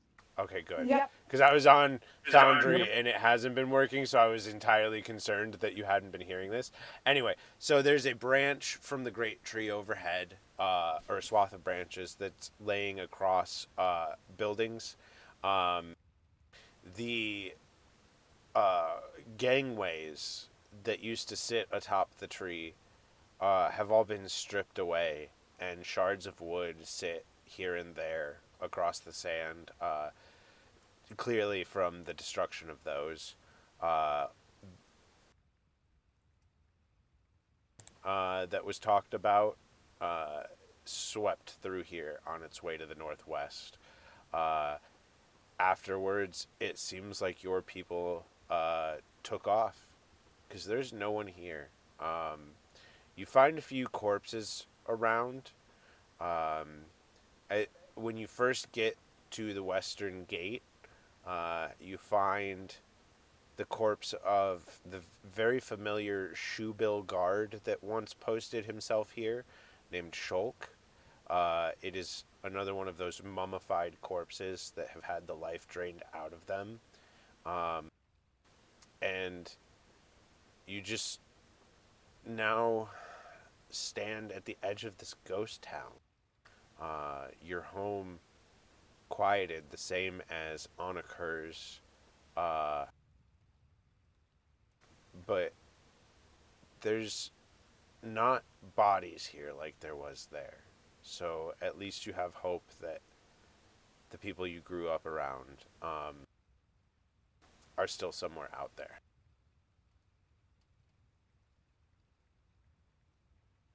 At least not everyone here was murdered, but I'm pretty miffed about the tree. Oh man. They really did a number on it. I will go in search of my hut to see if it still stands and see if there's anything useful I have left inside, as I was summoned away rather quickly by Vindane. Um, you begin looking around, and it seems like everything sort of got looted as everybody made their way out of town. Anything that would have been on the heavier side is left behind. So if you had any like chests or drawers or like a bed or anything, those things were probably left behind. But like anything that anyone felt like they could use and that they could pick up and carry easily, it seems like has been looted from your home.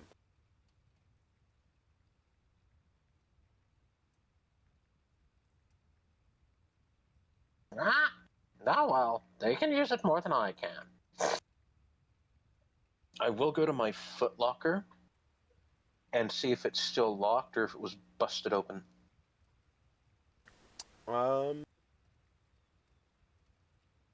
It looks like the lock has been picked. What was inside? It would have mostly been some clothes, a few like spare arrows and things like that. Alright, I'm sure that anything that was in there is still in there then. Mostly it was like maybe the arrows were taken, but like anything that was like generally useful is probably taken. But like clothing would have been left behind most likely. There's probably some like rotten food around since you got summoned away, and then like I'm sure it sat here for a while before everybody took off.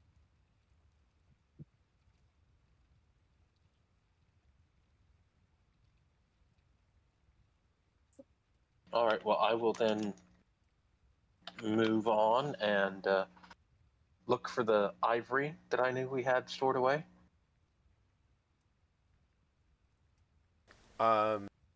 You know that ivory would have been used by casters. There were several casters within your tribe, and they all made their like base in the trunk of the great tree. So you sort of flit and fly your way over there, and the party makes their way over there behind you. I'm sure you start lighting some like lanterns on the way to make sure that you guys are safe as you head into an interior space. But Graveheart leads you all underneath this giant tree that sort of groans in the wind as the rain outside presses against it. You hear the sound of water, like if you've ever been near, what is it called? Fuck it.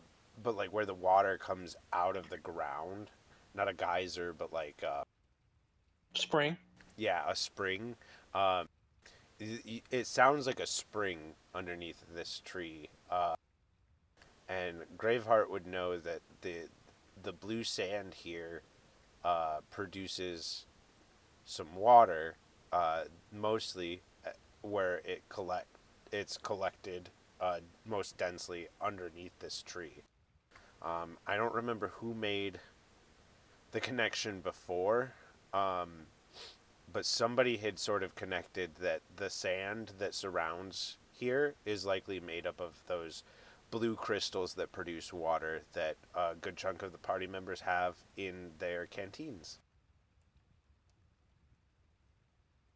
Um, but yeah, so it sounds like a spring welling up underneath this tree and sort of reverberates against the roots that you're all walking under. And there's this sort of like arcane study space that Graveheart leads you into. It's nearby where Onaker previously walked into an otherworldly door in the tree. Now you can sort of make everything out without a dense crowd here. Uh, and it's it's not uh, it's not fancy or anything, um, but like it's a nice little space. You are able to find the ivory that you are looking for. Um, how much did you need for the spell? One memento. And it's not consumed, correct? No, the incense is what gets consumed, and I already have the bundle. Okay, so yeah, you I need find sorry, I need four ivory strips worth at least 50 gold okay, so a piece. you find ivory strips, likely used by casters here before for various spells. Uh, they are engraved with little birds of various kinds, um, and they hum with the like esoteric magic of like these have been well kept and well used and well loved by many hands over generations. Um, but you find the amount that you need. The as you look at them, it's very interesting to you because you like you're not a specialist on it or anything, but you're a user of magic components and like examining this ivory, like ivory, quote unquote, usually comes from an animal. But looking closely at this was made by some sort of alchemical means, uh, and produced to make something that could be used for spell components without harming nature.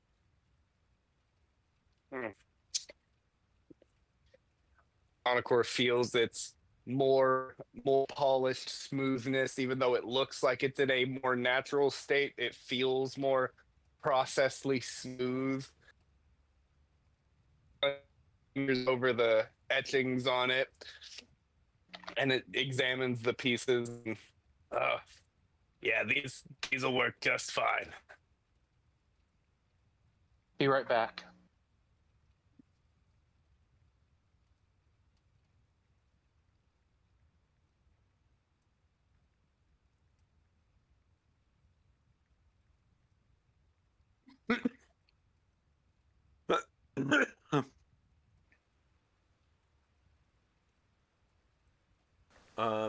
But yeah, as you collect your ivory, the desert dwellers would know that it is probably not a wise idea to set out again if you do not want to get into a fight.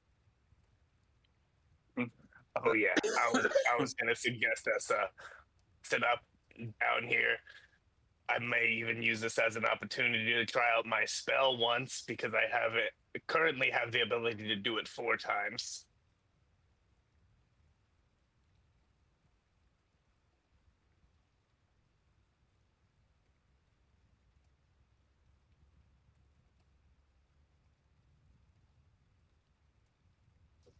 No, your celestial stays with you now. No. Forever. Thank you.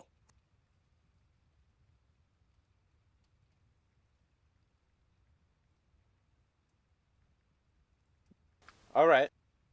So it doesn't sound like anybody's arguing about it. So we'll fast track that you all begin to settle in for a long rest. Did anybody want to do anything as you settle down for the night? I would like to create a bonfire. Right on. That's cool with everybody. And because of my because of what I am, the Circle of Dreams druid, I can make a little dome around us so no light gets through. Is there any salt in the area?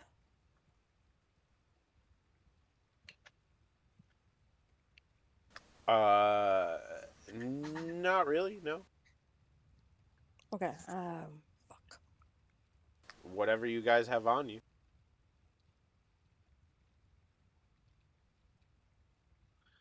Okay. I'm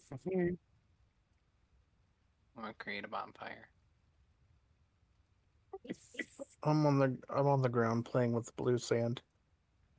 It's gonna be kind of like this.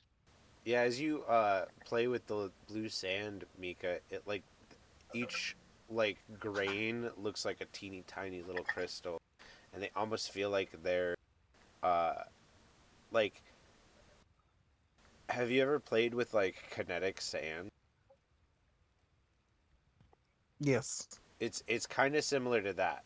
They're like sort of like permanently damp, and it's almost like they're sweating while you like hold it, but like they can run it like runs through your fingers like sand. Before I light the fire, I'm going to touch the ground in the middle of where the fire pit is, and use my Hearth of Moonlight and Shadow, which essentially an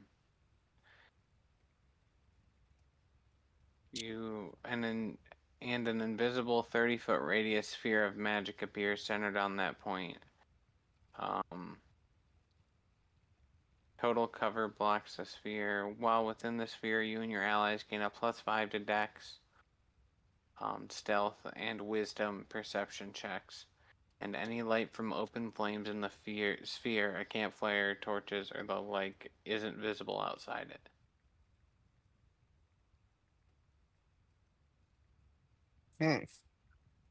Nice. Interesting spell. Yeah, so we should be pretty well hidden. We have pretty good buffs to stealth and perception checks. How big is the sphere? 30-foot radius, I believe. Okay. Wait, no, that's not it. And then I think that Anakur also has a spell that he usually uses when y'all rest in the field. Yeah, but first I am using my legend lore spell. Lore that legend. I've got to do a test run. And right now, with everything that's going on in Anakor's head, he is going. So first, I'm gonna set it up, and Anakor is going to take some of the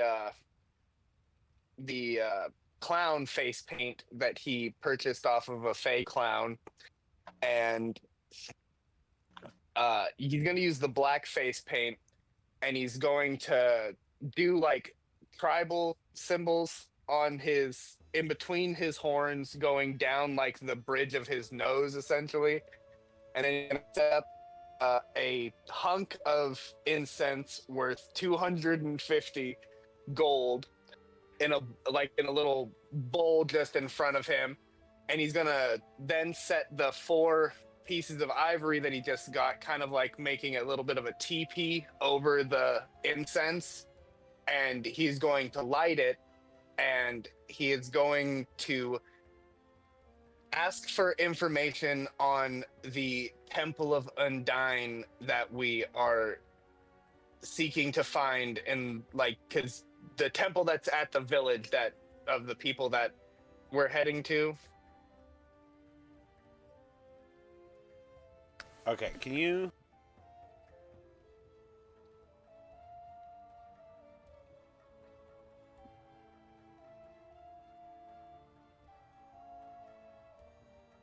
The wordy words that be. Sorry, what? Can you cast the spell so that I can see it in chat? Yeah, it's in. I have cast it. It's above Meep's wild shape stuff.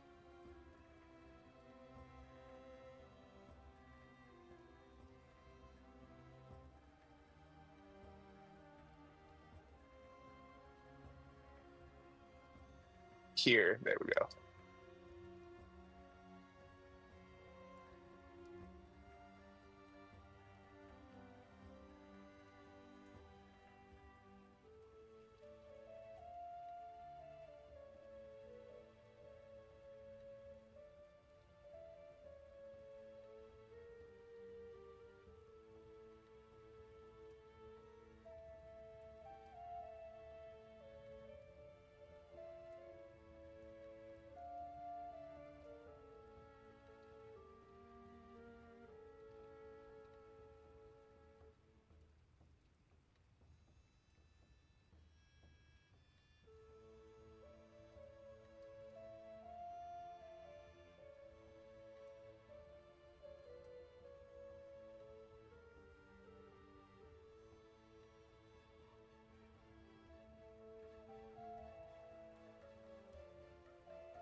Wait, could you all hear me?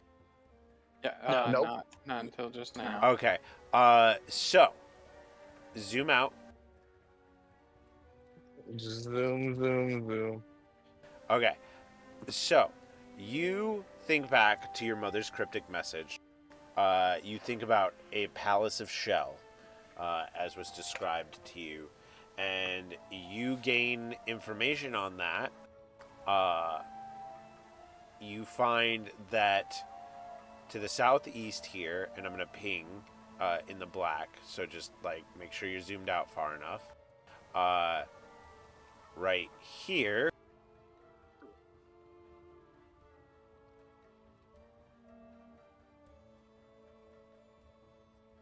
in the middle of the sinking seas, surrounded by water that eternally cascades off the edge of the world, is a palace to Undyne.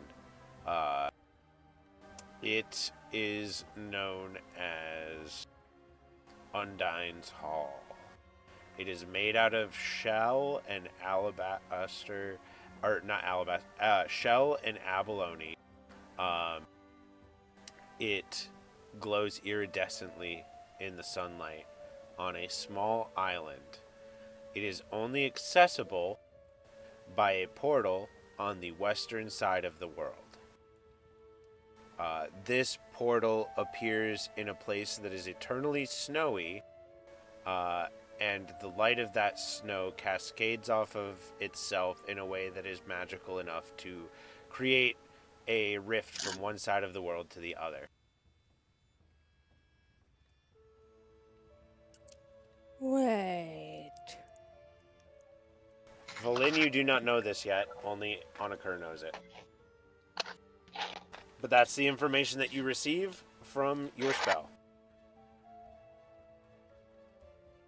And I'd like for the visual of that to be as I say what I want to garner information on, the incense starts to build and billow and darken in color, and it envelops my entire head essentially.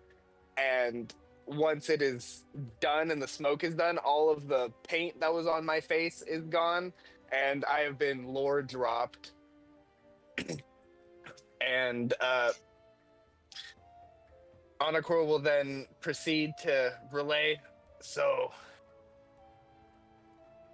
in the center of the sinking sea, there is an island with a palace on it, a palace to my mother, and it's only accessible by a portal that is to the west, in a place that's always snowing.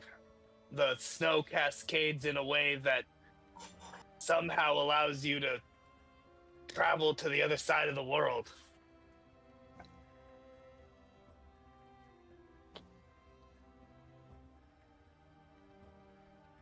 Ah, so we'll be upside down? Do we need to travel all the way back out west?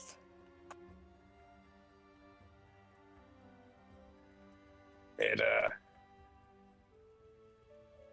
at least for this, and for the riddle, yeah, that's what it appears to be.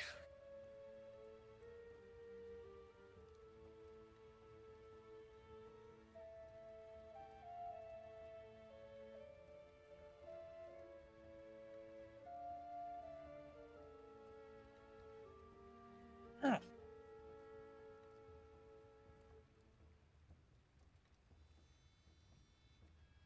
No, I guess it sounds like we know where we need to go. Are you guys sure you're okay with helping me with this? This is a bit more personal with involving my mom. Oh, that's all right. That's what we're here for. Of course, we're It always could You are mean, here. both friend and family. man, it could mean we save the world. Stop the crazy god.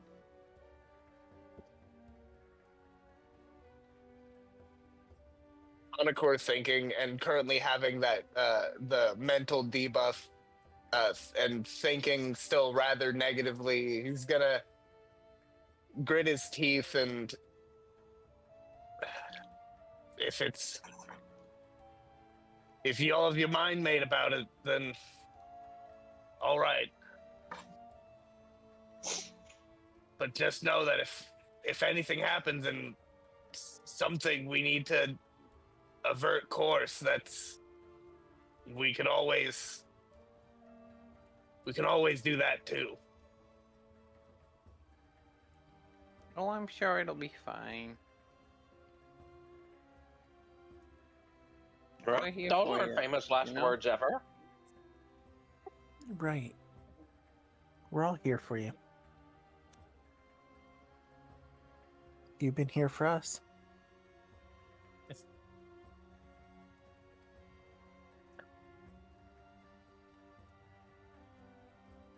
Anakor will chuckle and sigh a slight sigh of relief as he cleans up the ash of the incense and takes the ivory sticks, and he gives them a nice dusting to make sure all of the soot that was on them is off, but notices that one of the sticks, one of the carvings on the ivory, has been permanently filled in, so now it looks like there's a blackbird. Like one of the bird carvings now looks like it's a black bird on the stick of ivory.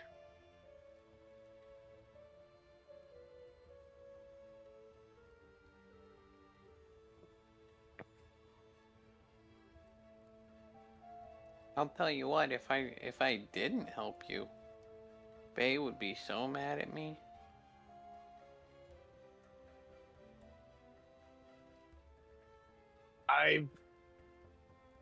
I've come to know her well enough, but I'm sure that if anything is to happen to you, I am going to have to be very afraid. I mean, same here though. I'm here to help you guys. So We're here guess out of we- mutual fear for our lives. yes, I guess we just make a pact to not die.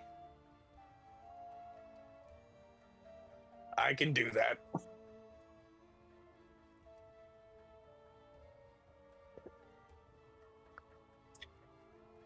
And then if everyone's ready to hunker down for the night, I can cast my hut, Sure. Anakula's tiny hut. Oh, nope, that's a meep. I didn't mean to click on meep. No. It's all right.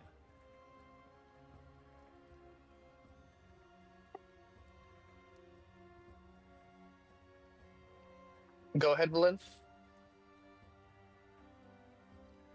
I'm good. Oh, I thought you were gonna say something.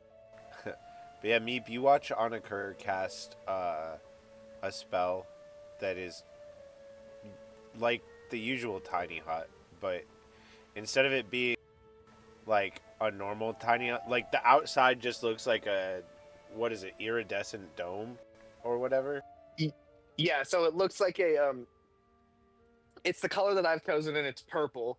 So but on the outside it's a complete dome that is opaque. You can't see into it, but from the inside it's clear and you can see out. Now, how big is it?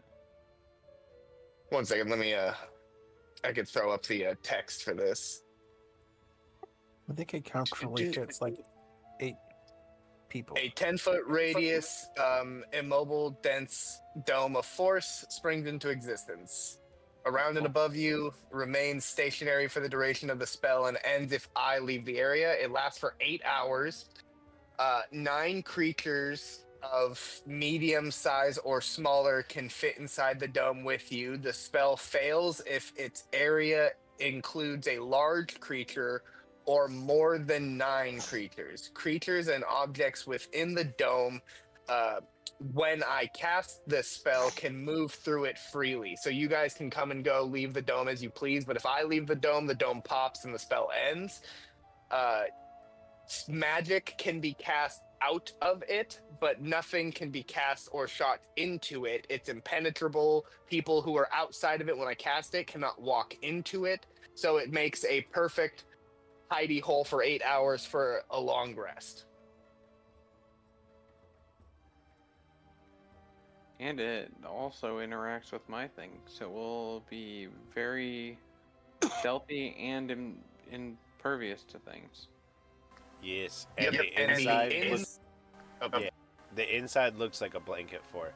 So as the like bubble that's materializes inside of your bubble, you are like surrounded with like this very comfortable blanket fort. You feel like you're in a 90s living room that has been just decked out with like the biggest, bestest blanket fort. There's some guy just like sitting on like a lazy boy smoking a joint in the corner that waves as you all like appear for him. Who's this guy? Who's this I man in the believe that's corner? just the spirit. I believe that's just a replication of my buddy Bubbles. Oh, okay, okay. He's chill. But yeah, there's like pillows everywhere and like the floor is plush. Oh yeah. There are also blankets hanging in a way that you can sleep in them like a hammock. I'm gonna crawl right up in one of those and fall asleep.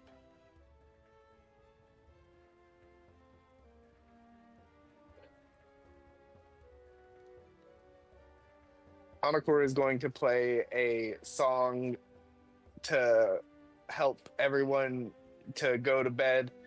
but it's also going to be a bit of an outlet for his emotions. So it is going to be a slightly melancholy song.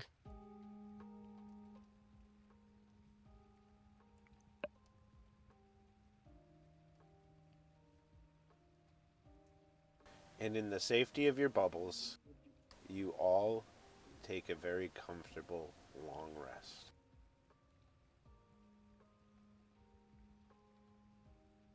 I'll give you all.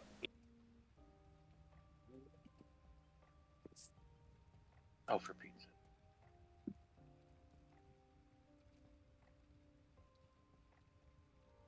sake. As I am having technical difficulties. And we'll say it's like an hour of extra time on either. Like, altogether, the combination on either side is like an hour of you guys, like, settling down and, like, all that jazz. Yeah.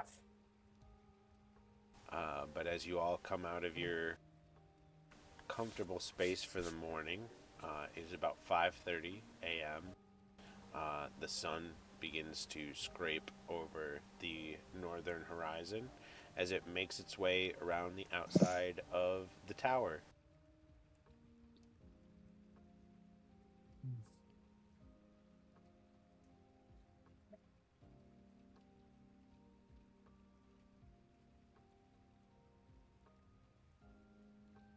Hanakor is going to write a message to Bay.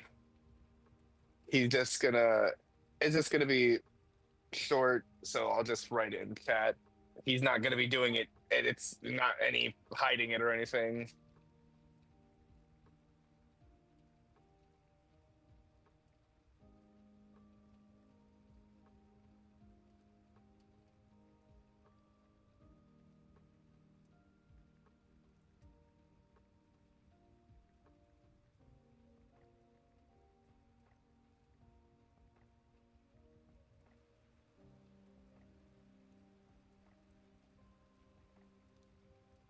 Is anybody talking?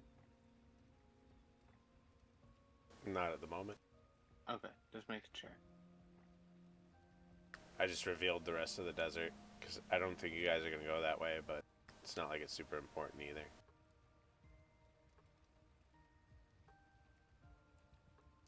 Oh, I meant to space that. It's not one word. I'm not cheating.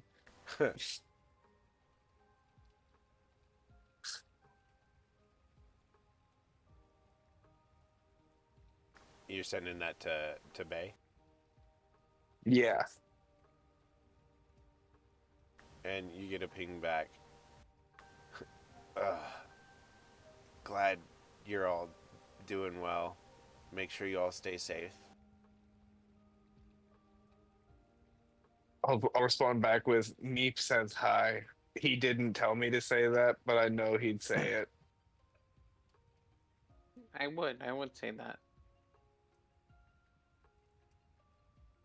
My brain heard Meeps so high. Meep is so high. Only if grapes or drugs.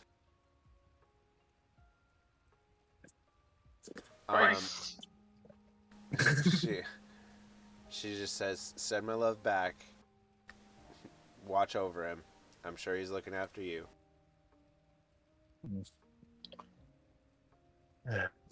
Honaker will nod and wake up to start his day. And he will start his day by looking for any, because since it was just a recent rain, he is going to look for any large grubs that have crawled out of the sand or any dirt for breakfast.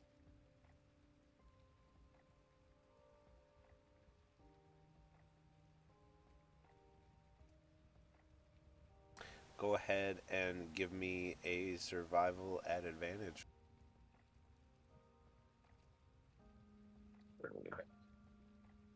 I'm sure there's a few worms wriggling around.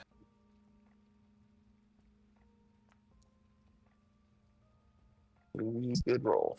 Nat 20. Let's go. You're getting a bunch of worms. I find the Lion King horde. Yeah, there's like Like, this was a place that, like, a bunch of bird people lived, and they were, like, keeping, the bugs at bay for a long time, and they haven't been here for a while, so, like, there's a lot of bugs around. I bring a large, like, I assume that there would be like a round basket just randomly strewn about, and I'll use one of those and fill it full of different bugs and stuff and bring it back, knowing at least Graveheart will enjoy. And maybe Mika. Honocore has a feeling that Mika might like to eat bugs. Grasshoppers, fried are pretty good. Oh, you can cook these up if you want, but I'm gonna take the big fat juicy ones and like a gusher. Sounds pretty good. Honocore brings back his spoils. I found bugs. You all see the most heaping mass of writhing insects you've seen.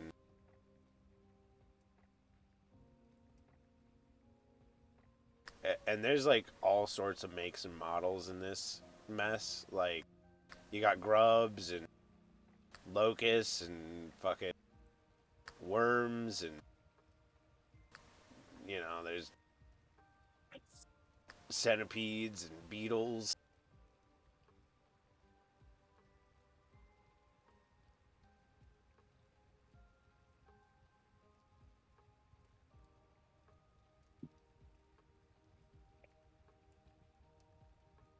And I'm sure you watch as he begins to crunch on them, and they, like, just crack under his lizard. I'm doing that slow one eye at a time blink. It sure sounds like it does when a bearded dragon is fed crickets right now. I'll just swallow down a couple of nice, soft, juicy grubs. I'm not eating that. Lynn is just gonna stay a few feet, or 5 feet or more away from the sound of crunchy bugs being eaten. Don't pay attention to the sound, don't pay attention to the sound, don't pay attention to the sound, she tells herself.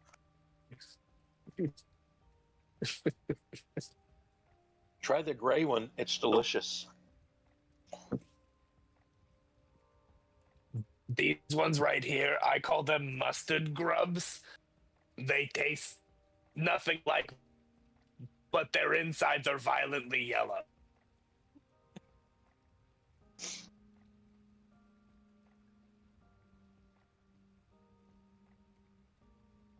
Did anybody else want to do anything with your morning?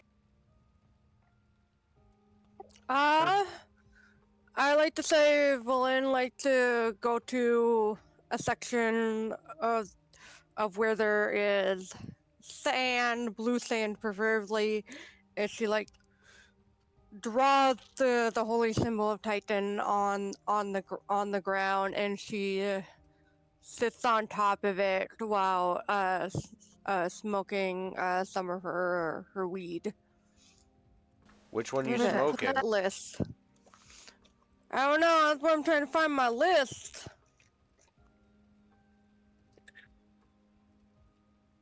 I know I'm in possession of knoll weed, dragon bud, and whatever I was handed by the young homie at my gnome home. Oh yeah, you have random gnome bud right now on a cur. You have a gram of it. He passed you a dub.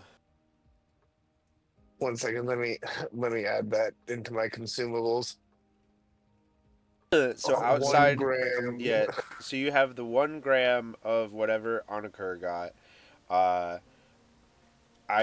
have notes on what the party has collectively, and I don't think I've been keeping track of it since I wrote this down.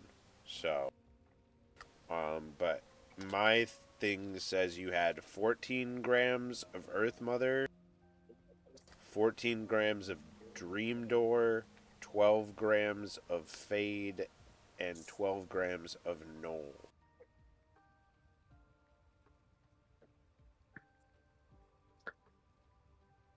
I don't think So I the was. knoll I will add to my inventory really quick. Well, Alpha said she had a list of what she has somewhere, so I'm hoping that you guys are going to start keeping track of that. Well, with me adding this knoll stuff, that's the last thing that I remember. That's the last one that I know having personally, so that'll be for me. Yeah, and anytime you guys sit down and smoke, I think it's a safe assumption that you're smoking about a gram at least. Yeah. For each save you And make. speaking of that, I'm going to, after I eat my fair share of grubs and then I clean my face because it's not going to look very pretty, I'm going to go smoke my gnome bud. See what they gave me. Constitution saving throw on you. And then Valin, let me know which one you're smoking, and then give me a Constitution saving throw.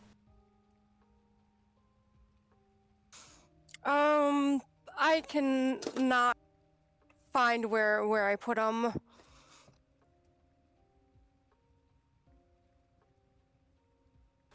All right. Then just what do you have written down for what you have on occur? I currently have the Knoll Bud, 12 grams, the 1 gram Gnome Bud. I have, where's my backpack?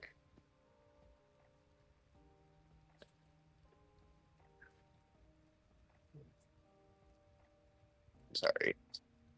You're all good. We're just gonna make sure that we're on top of it from here forward. I have the Dragon Bud in my, how much is this? Okay, well, it doesn't want to let me look at the freaking thing. All right, so you figure that out, Valin. Just put in your inventory that you have 14 grams of Earth Mother, 14 grams of Dream Door, and 12 grams of Fade.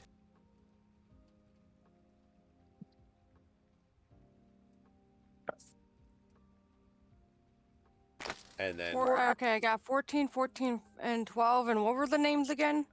Earth Mother, Dream Door, and Fade. Faith or Faye? Fade. Fade. As in fade to black. Or he had the haircut called a fade. Okay, thank you.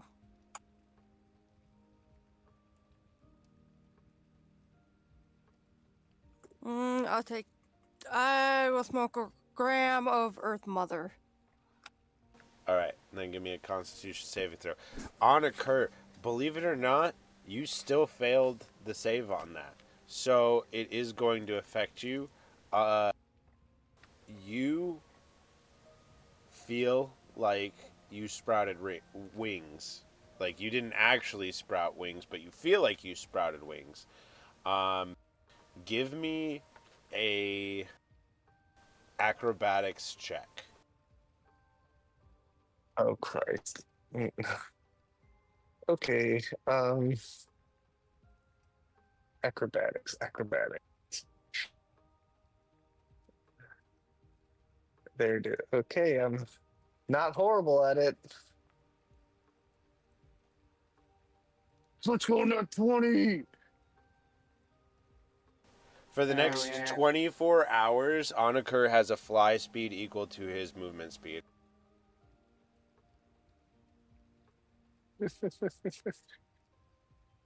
Do I have visible wings or are they invisible? No, nobody sees. You don't have wings. Like, you don't have wings. You're just flying. You just believe you have wings hard enough that you, like, have the effect of having wings. being that Onakor has never had wings before, he's in his mind he's flapping like he's swimming. So him when he's flying himself, he's just like kind of like slowly going one bit at a time, just boop boop, almost like a jellyfish in the water.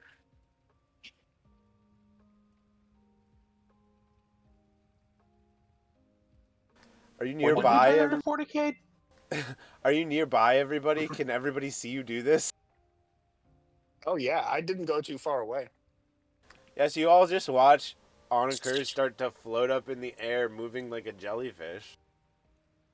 When did we turn into 40k orcs? I don't know. I don't have any concept of that series because I don't vibe with it. I don't know. But it's cool to Painting know red that so it goes faster. I'm. If you believe it long Valin, enough, it'll happen. yeah, Valin, you, I mean, that's where Tulpas come from. Valin, you fail very hard at your Constitution save. You, like, you're meditating on this, like, symbol, and next thing you know, like, you go to stand up from your meditation, and Valin, you're, like, standing upside down. The little, like, symbol you drew in the sand is the only thing under your feet. And, like, as you, like, look at your feet, you're, like, the blood, you, like, start to feel the blood rush to your head. You are upside down, and, like, looking at your feet, like, there's darkness just for all that you can see surrounding this area. As you look, quote unquote, up, which is down in this case, you see a giant figure of like a woman obscured. It looks like she's asleep. As you begin to focus on it, it almost looks like her skin is made out of leaves.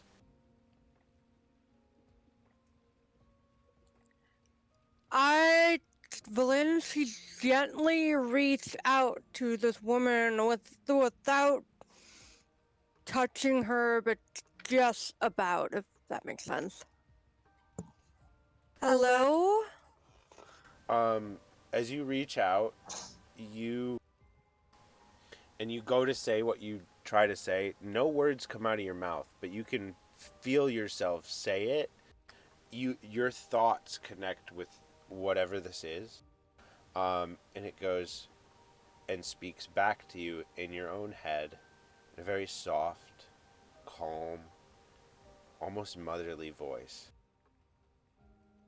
Yes, Valin, what did you need?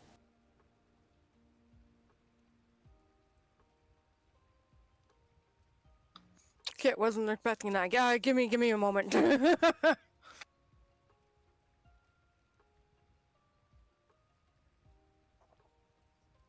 What else can my friends and I do to reach our destination?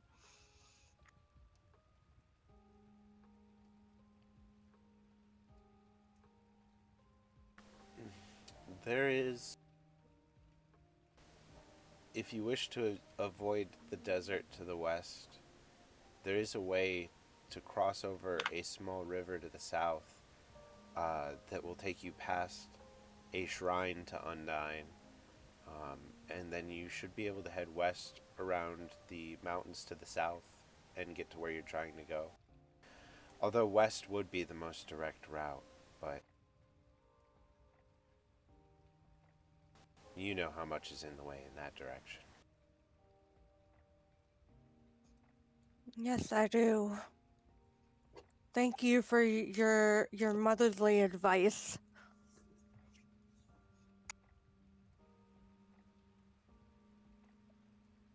What are ways I can do to honor you in thanks of this?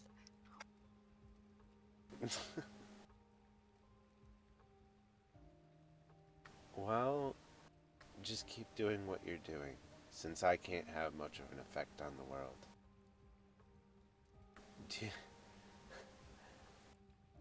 You're so genuine and innocent, Valen.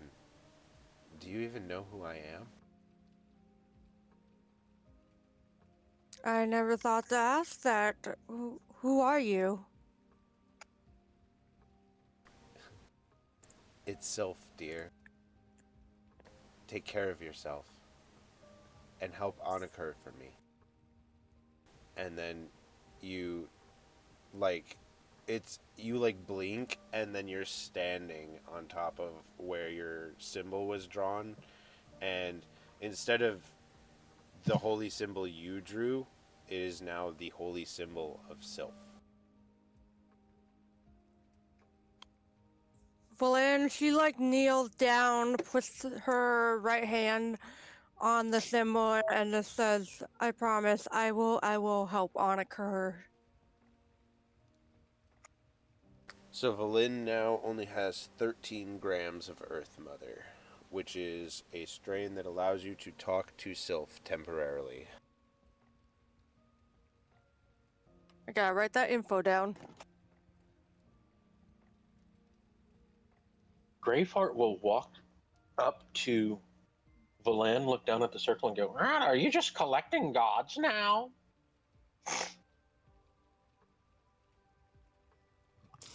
I don't know. Can one catch them all? I saw in a sign somewhere that you gotta catch them all. I don't have enough balls for that. Anakor's considering flying into the sun after that pun. And as you're talking to Valen, Graveheart, her eyes are as red as the devil's ass cheeks.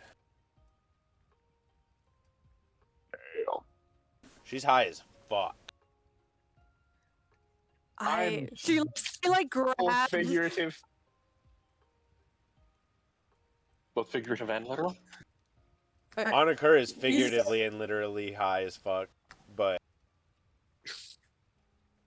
Graveheart is right in front of Valen, right? Yep. Well, and she uses her two hands, grab either side of a cheek, pull them in, and said, "I talked to Sylph." She said that as we need to go down this way. She explains the information that Sylph gave her. I'm sorry, I already don't remember it off the top of my head.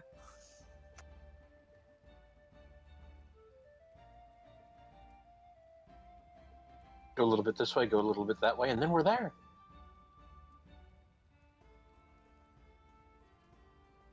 Yes.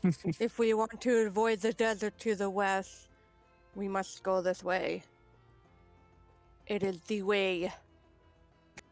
to the south. There's a small river to the south, she said, that you can cross to get to a path to the west around the southern mountains.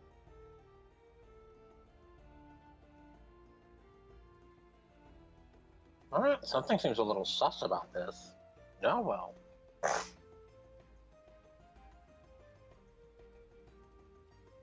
Anakor, having been given his eternal quest by rabbits that he saw in his dream, is not going to question this and be like, all right. Small stream to the south.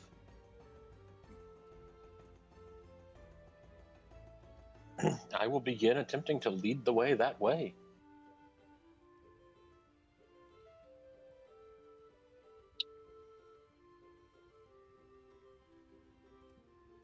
So, since Valen rolled a low constitution, does it take her a little bit longer to come out of the daze?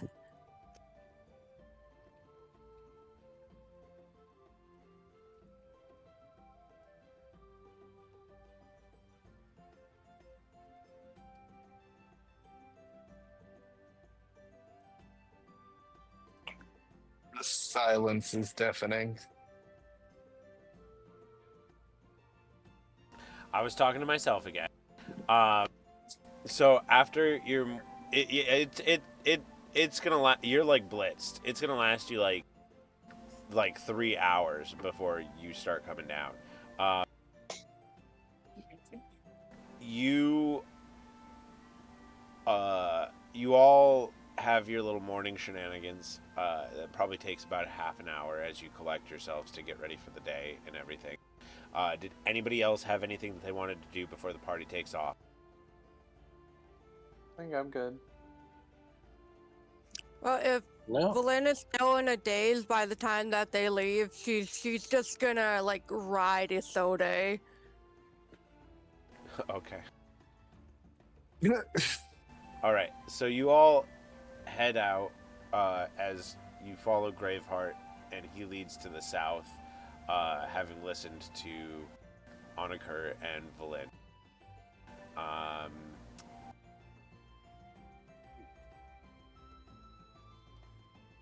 I'll have Philip out, so that way Meep can now meet Philip.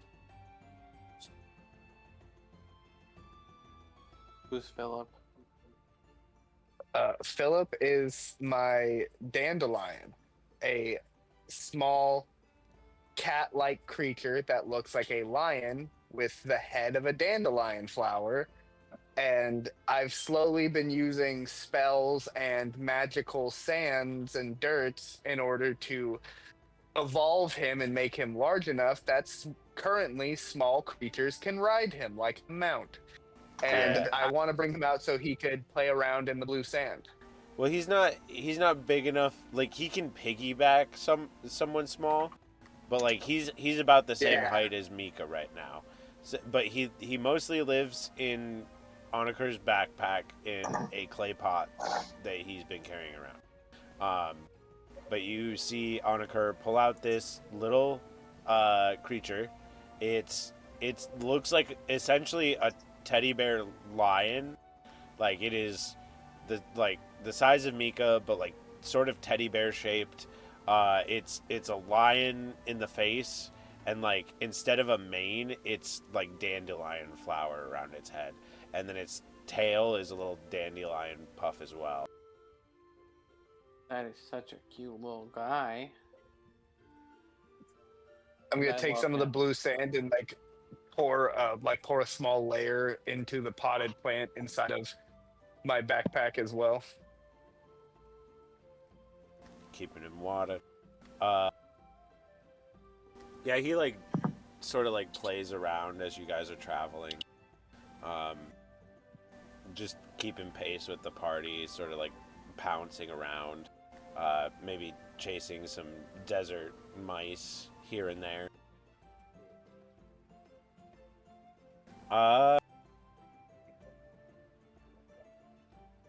Mika, roll a d20 for me on your luck as you travel.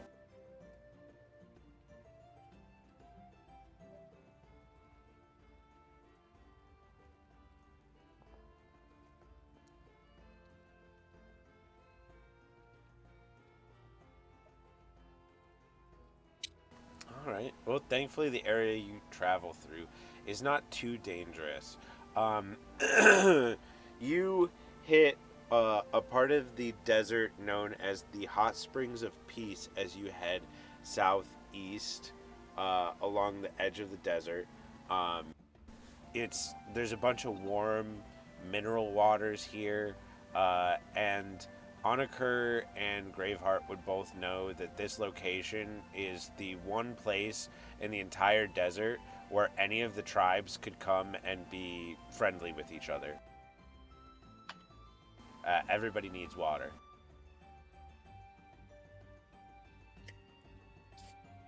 Amakor will take the chance to step up to the hot springs and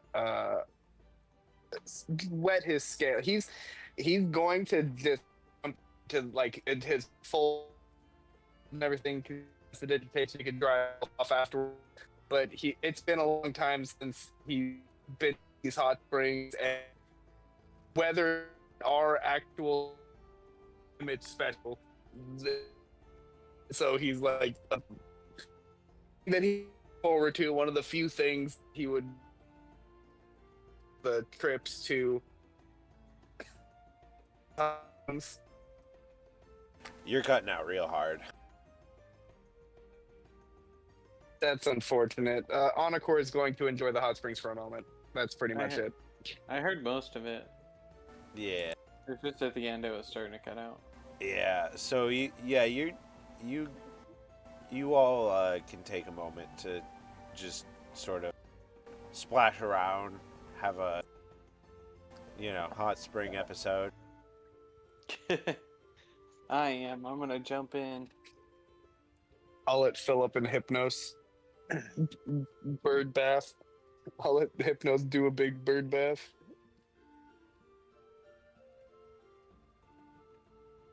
It probably feels pretty good too. You guys have been traveling without access to bathing for a while, so it's refreshing. You all come out cleaner. The mineral feels nice on everybody's skin and fur and scales, and feathers and all that jazz.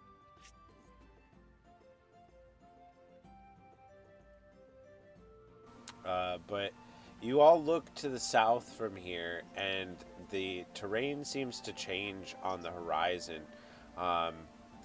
It's hard to make out, but there's large, sort of, what word do I want to use here? Knobbly looking pink and orange and red structures in the distance, but you can see the body of water that was conveyed to you in Valin's vision.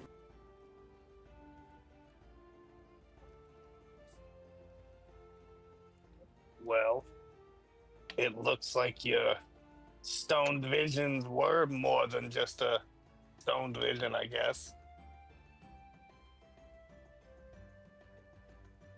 She looks at the amount that she has left, okay, use these sparingly then. I'll be right back. But it's good to hear it's my vision is legit.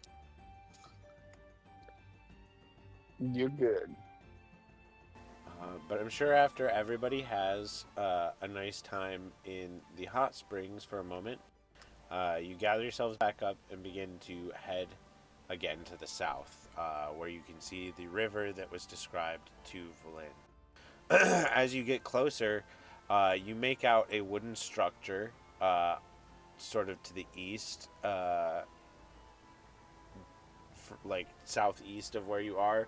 And the closer and closer you get to the river, you make out that the structure is a old ship that has gotten stuck here at some point, because the river gets very thin, and you're all pretty quick on the uptake.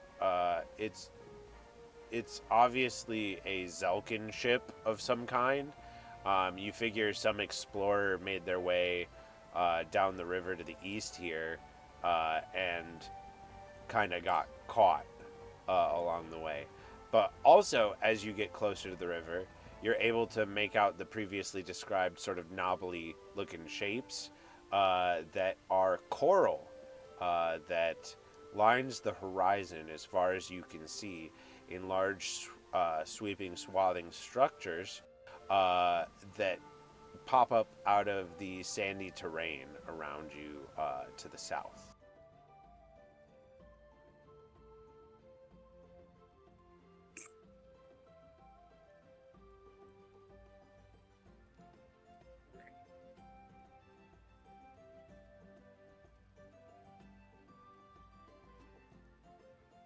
I don't know if it's more comforting or less comforting to see that much coral outside of the ocean.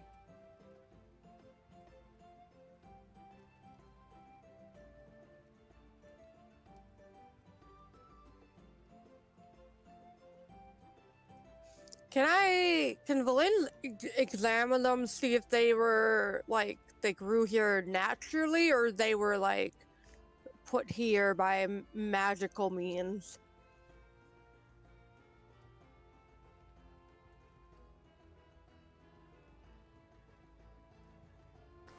The party is well versed in Bias at this point, and you can tell that this is the outer effects of a Bias like divine magic emanating out from somewhere. I'm back. Welcome back. You are now in a terrain that is made up of sand and coral, and the river here is not too wide with a lot of sandy shoals. It's not deep at all either. It just seems to be a place where the ocean to the east connects with the sea to the west.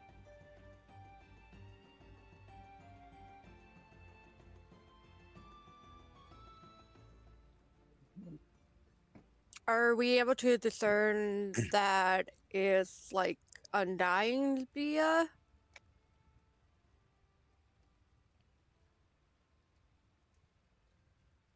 I mean, it's pretty obvious. It's coral.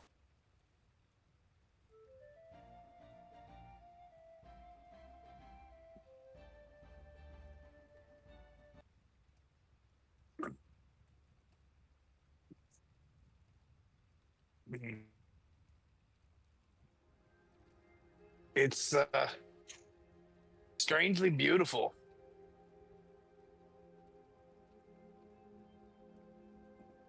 You should tell your mom that when you see her.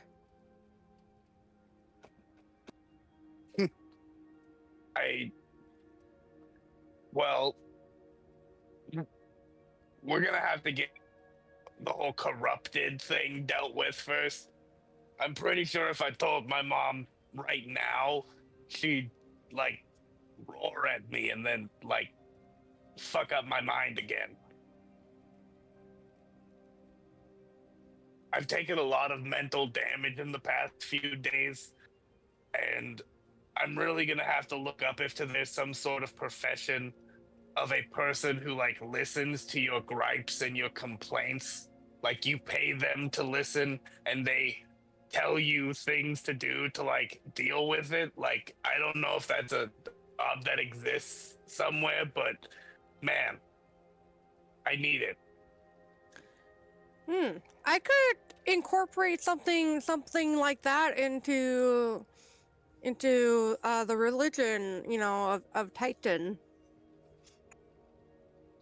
She comes up with confessions in a way, but better.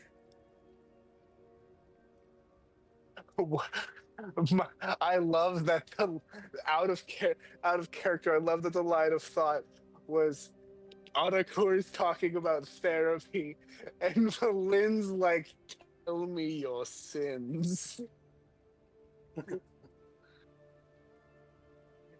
Oh, that's great. Yes. I mean, maybe confessions, maybe something a little less formal, more of a private, like a more of a close setting, not like walled off.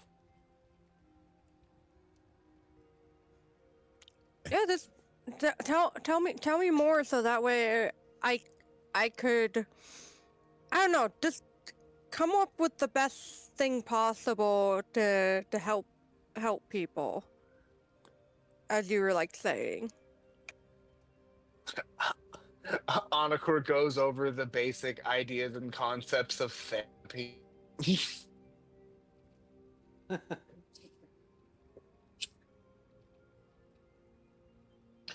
Why am I picturing Dr. Middly Mo from Lower Decks? Okay, well, now that that tangent has happened, that weird filler subplot just happened. Is He's a shrink. is that the path that your vision was talking about towards that suspicious looking shipwreck that may or may not be haunted?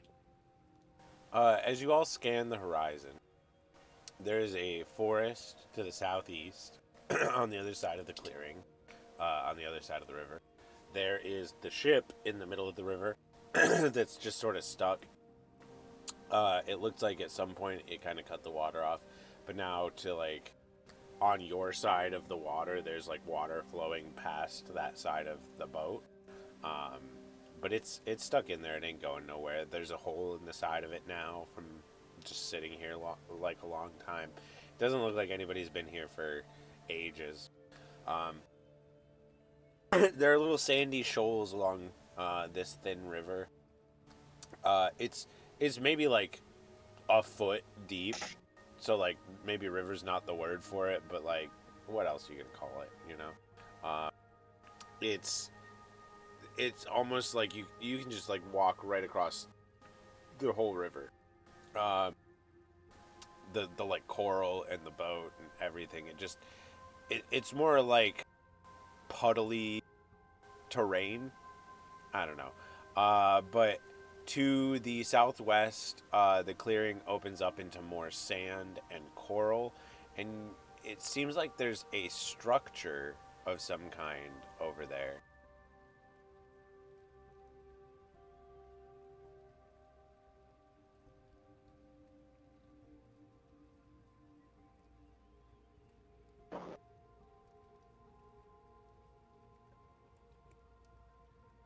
Y'all want to check out that strange looking structure? Or do you want to check out the stuck boat? Which would be closer? God.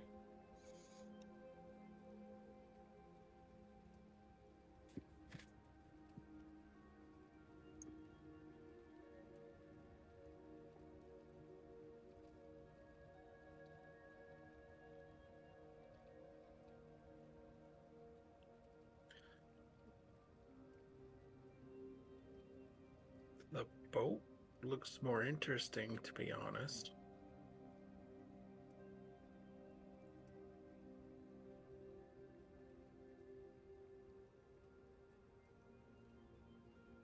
As long as the boat's not on the ocean, I don't mind.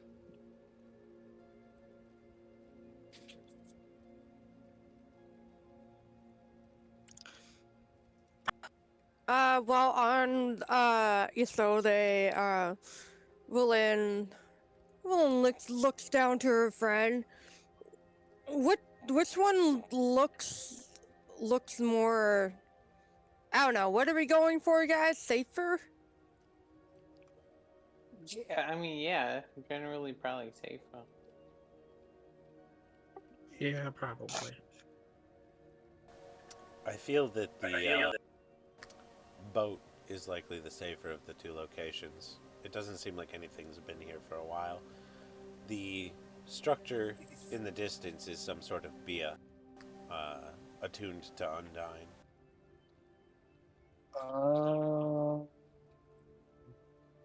We don't need to go over there. Stop by the boat first, then check the other one out.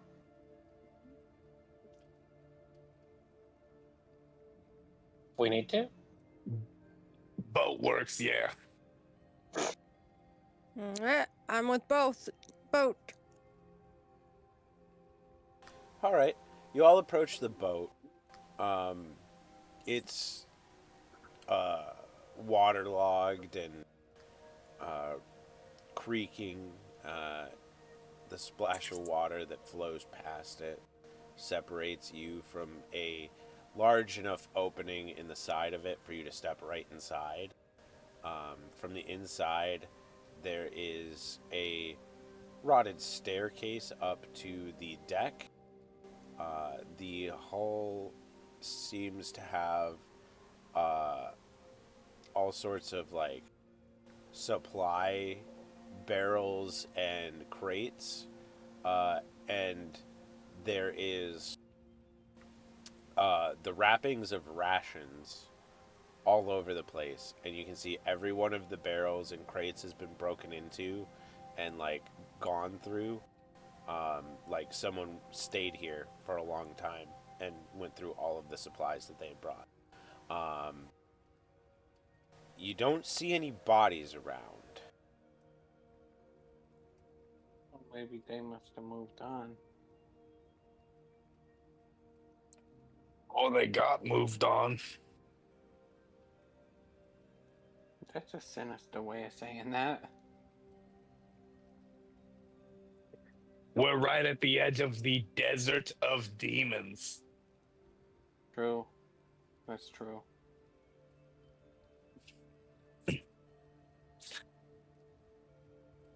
Ugh.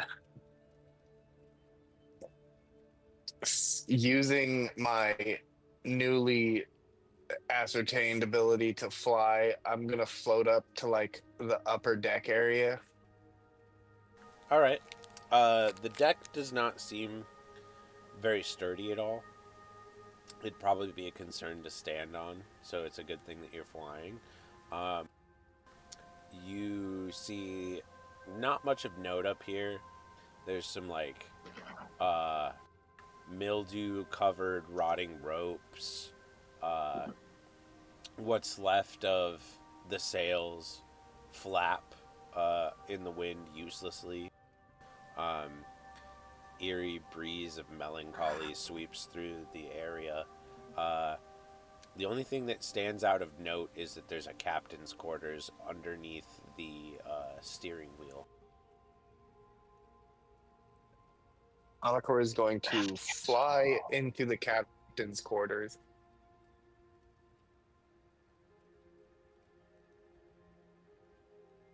I'm gonna follow.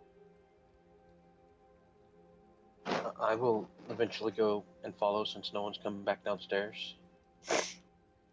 If you But have I the am not. ability to fly, I would suggest flying. The floor up here is not very sturdy, and I wouldn't want to take any chances, no matter how small and petite you may be. So if you're gonna come up here, I'd suggest sticking to the walls. I was going to say, and I'm not going to set foot on the ground. I am a little guy, so I'm hoping that my small stature offsets the possibility of just falling right through it. All right.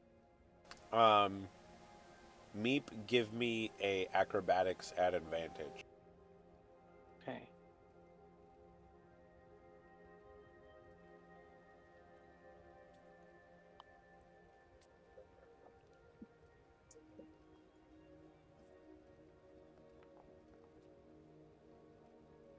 Okay, well that's good enough. 23. I'm skedaddling over it. Yeah, Meep sort of like hops around, avoiding any obviously problematic pieces of floor, and you make it to the captain's quarters along with Anakur and Graveheart.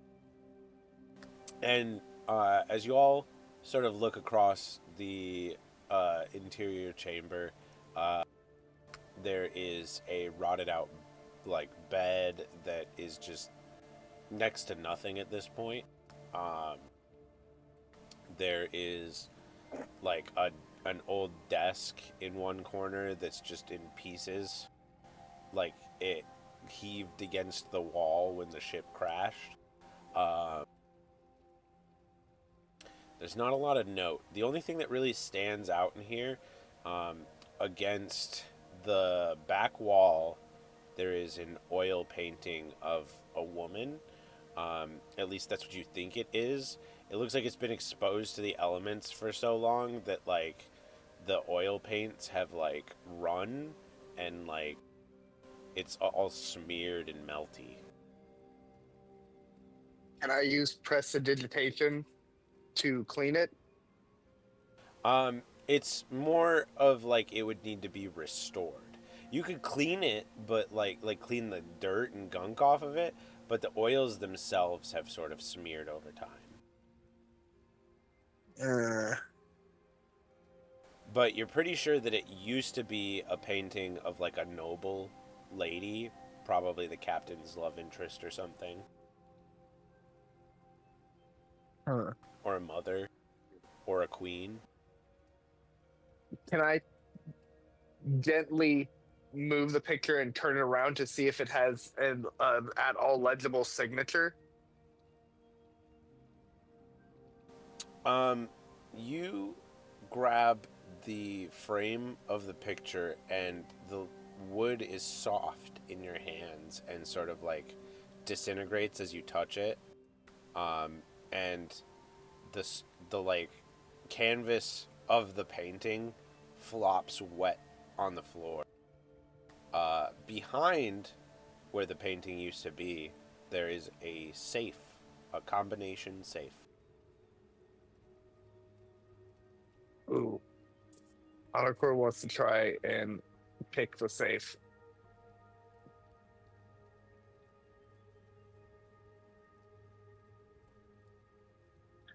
I do have thieves' tools. Are you proficient with thieves' tools? From my background, So I believe the way that works is it's a dexterity check, and then you can add your proficiency bonus. okay. Dexterity or sleight of hand. Okay, sleight of hand. Well, Or do you want me to make just straight dexterity?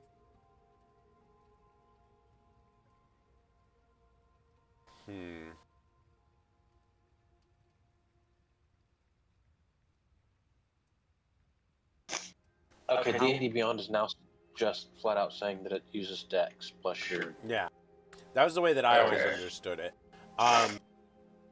So sleight of hand is literally the same thing. Well, you could. It's a sleight of hand is a skill, so you can have like bonuses in it that aren't a dexterity bonus. True. But true. Yeah, your proficiency bonus, the thing that you get from the tool, is used. And I think it's your proficiency in half when you're proficient with the tool. I could be wrong. No, if I remember correctly, or is it you get half of it with a tool you're proficiency bonus and expertise doubles it. Oh, expertise is what I'm thinking of. Okay. Cool. So yeah, dexterity, add your proficiency, and it is a combination lock. So it's like a little bit more complicated lock than like normal key lock. Okay, this is +5 to this, so 19.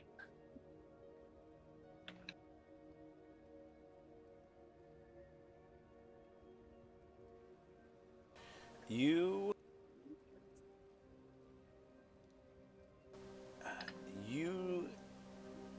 think you hear it click as you turning and tumbling this thing back and forth. You start trying to lock the tumblers behind the mechanism into place as you're doing it. You're struggling to get in though. Eventually you do get the mechanism to click, but the door seems to be jammed or rusted shut.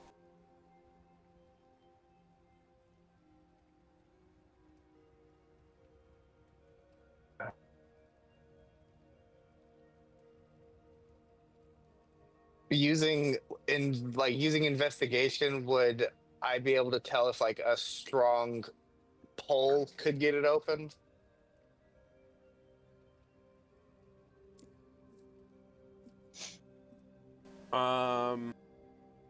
Yeah, I mean it's rusted, so you could it's gonna be a pain in the ass, but somebody might be able to pull it loose if and this is the big kicker on it, and you're not quite sure, but if the mechanism has let the arm the piece of metal that sticks in on the outsides of the safe, if it has retrieved those in because you lifted the lock, then somebody should be able to heave it open through the rust with enough effort and force.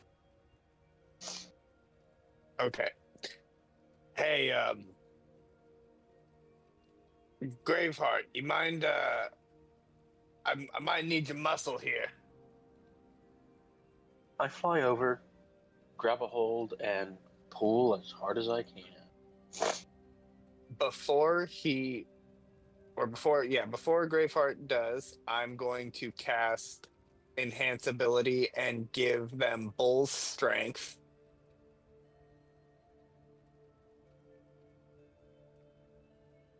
and then also give them a bardic inspiration.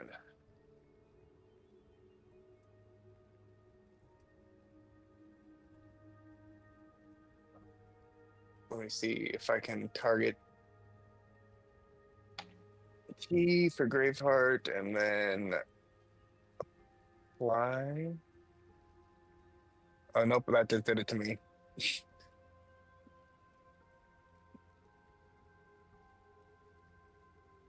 Ah.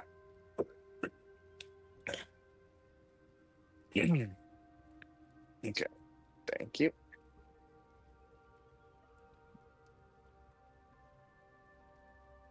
And if you bull strength is you have advantage on strength check, and your carrying capacity is doubled for the duration, which is concentration up to an hour.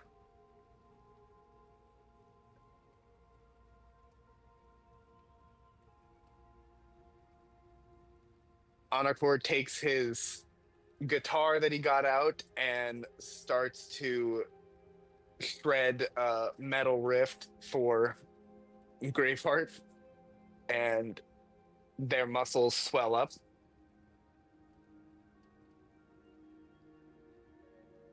Alrighty. So, Graveheart, go ahead and give me an athletics check. And then add all of the goodie bonuses.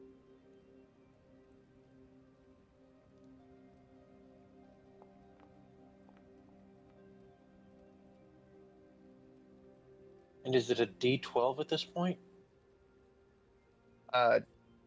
1 second. I think my bardic. I need to do. Sorry, I need to find it. I sometimes forget where it exists. There it is. It is currently D10. It Okay, at 15th it becomes a D12. I couldn't remember when it did that. See it. Let me just. Wow. 31.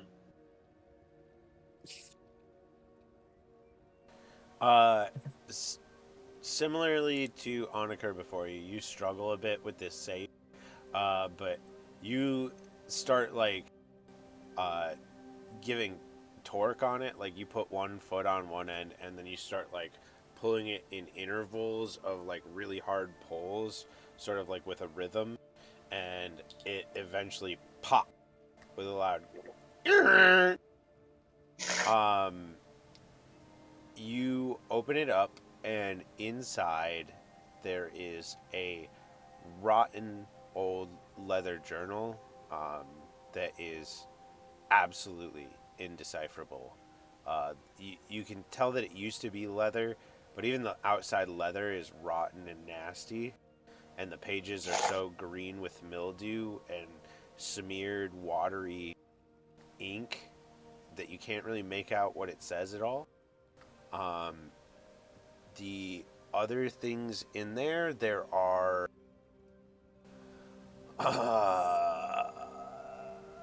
5 platinum pieces, and there is a conch shell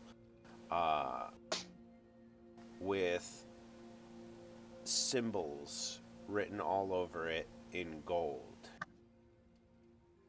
I will Anakor is going to. platinum. Anakor will kind of ignore that and see the shell and grab it. Darn, I didn't get to stick it up to my ear and have something terrible happen. All right. Nobody recognizes the symbols on this thing.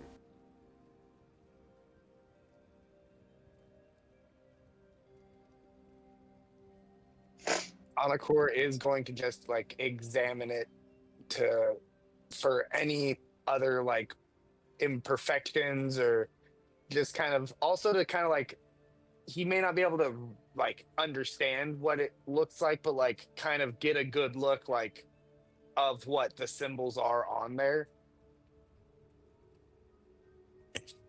Yeah, it looks like there's a bunch of like little phrases written in some language that none of you recognize. Um, the symbols appear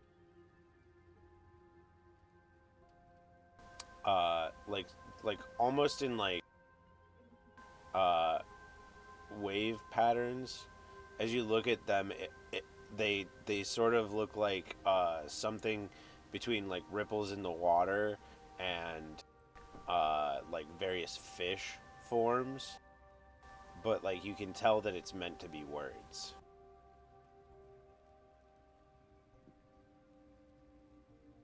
Anakor is going to put it inside of his bag of holding.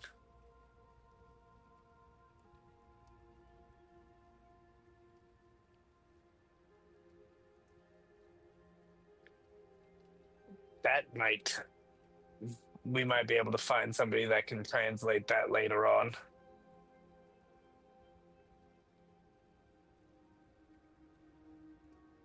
I feel like this is a good place to call it for the night, as you all find this mysterious conch shell, and everybody gets a platinum piece.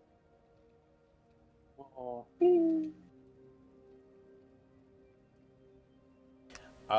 Thank you to anyone who watched in stream. Thank you to anyone watching later on YouTube or in the VOD. Remember to like, comment, subscribe, all that fun jazz. You know, throw us some money if you like us. Those sort of things. But yeah, have a good one until we see you next time. Bye.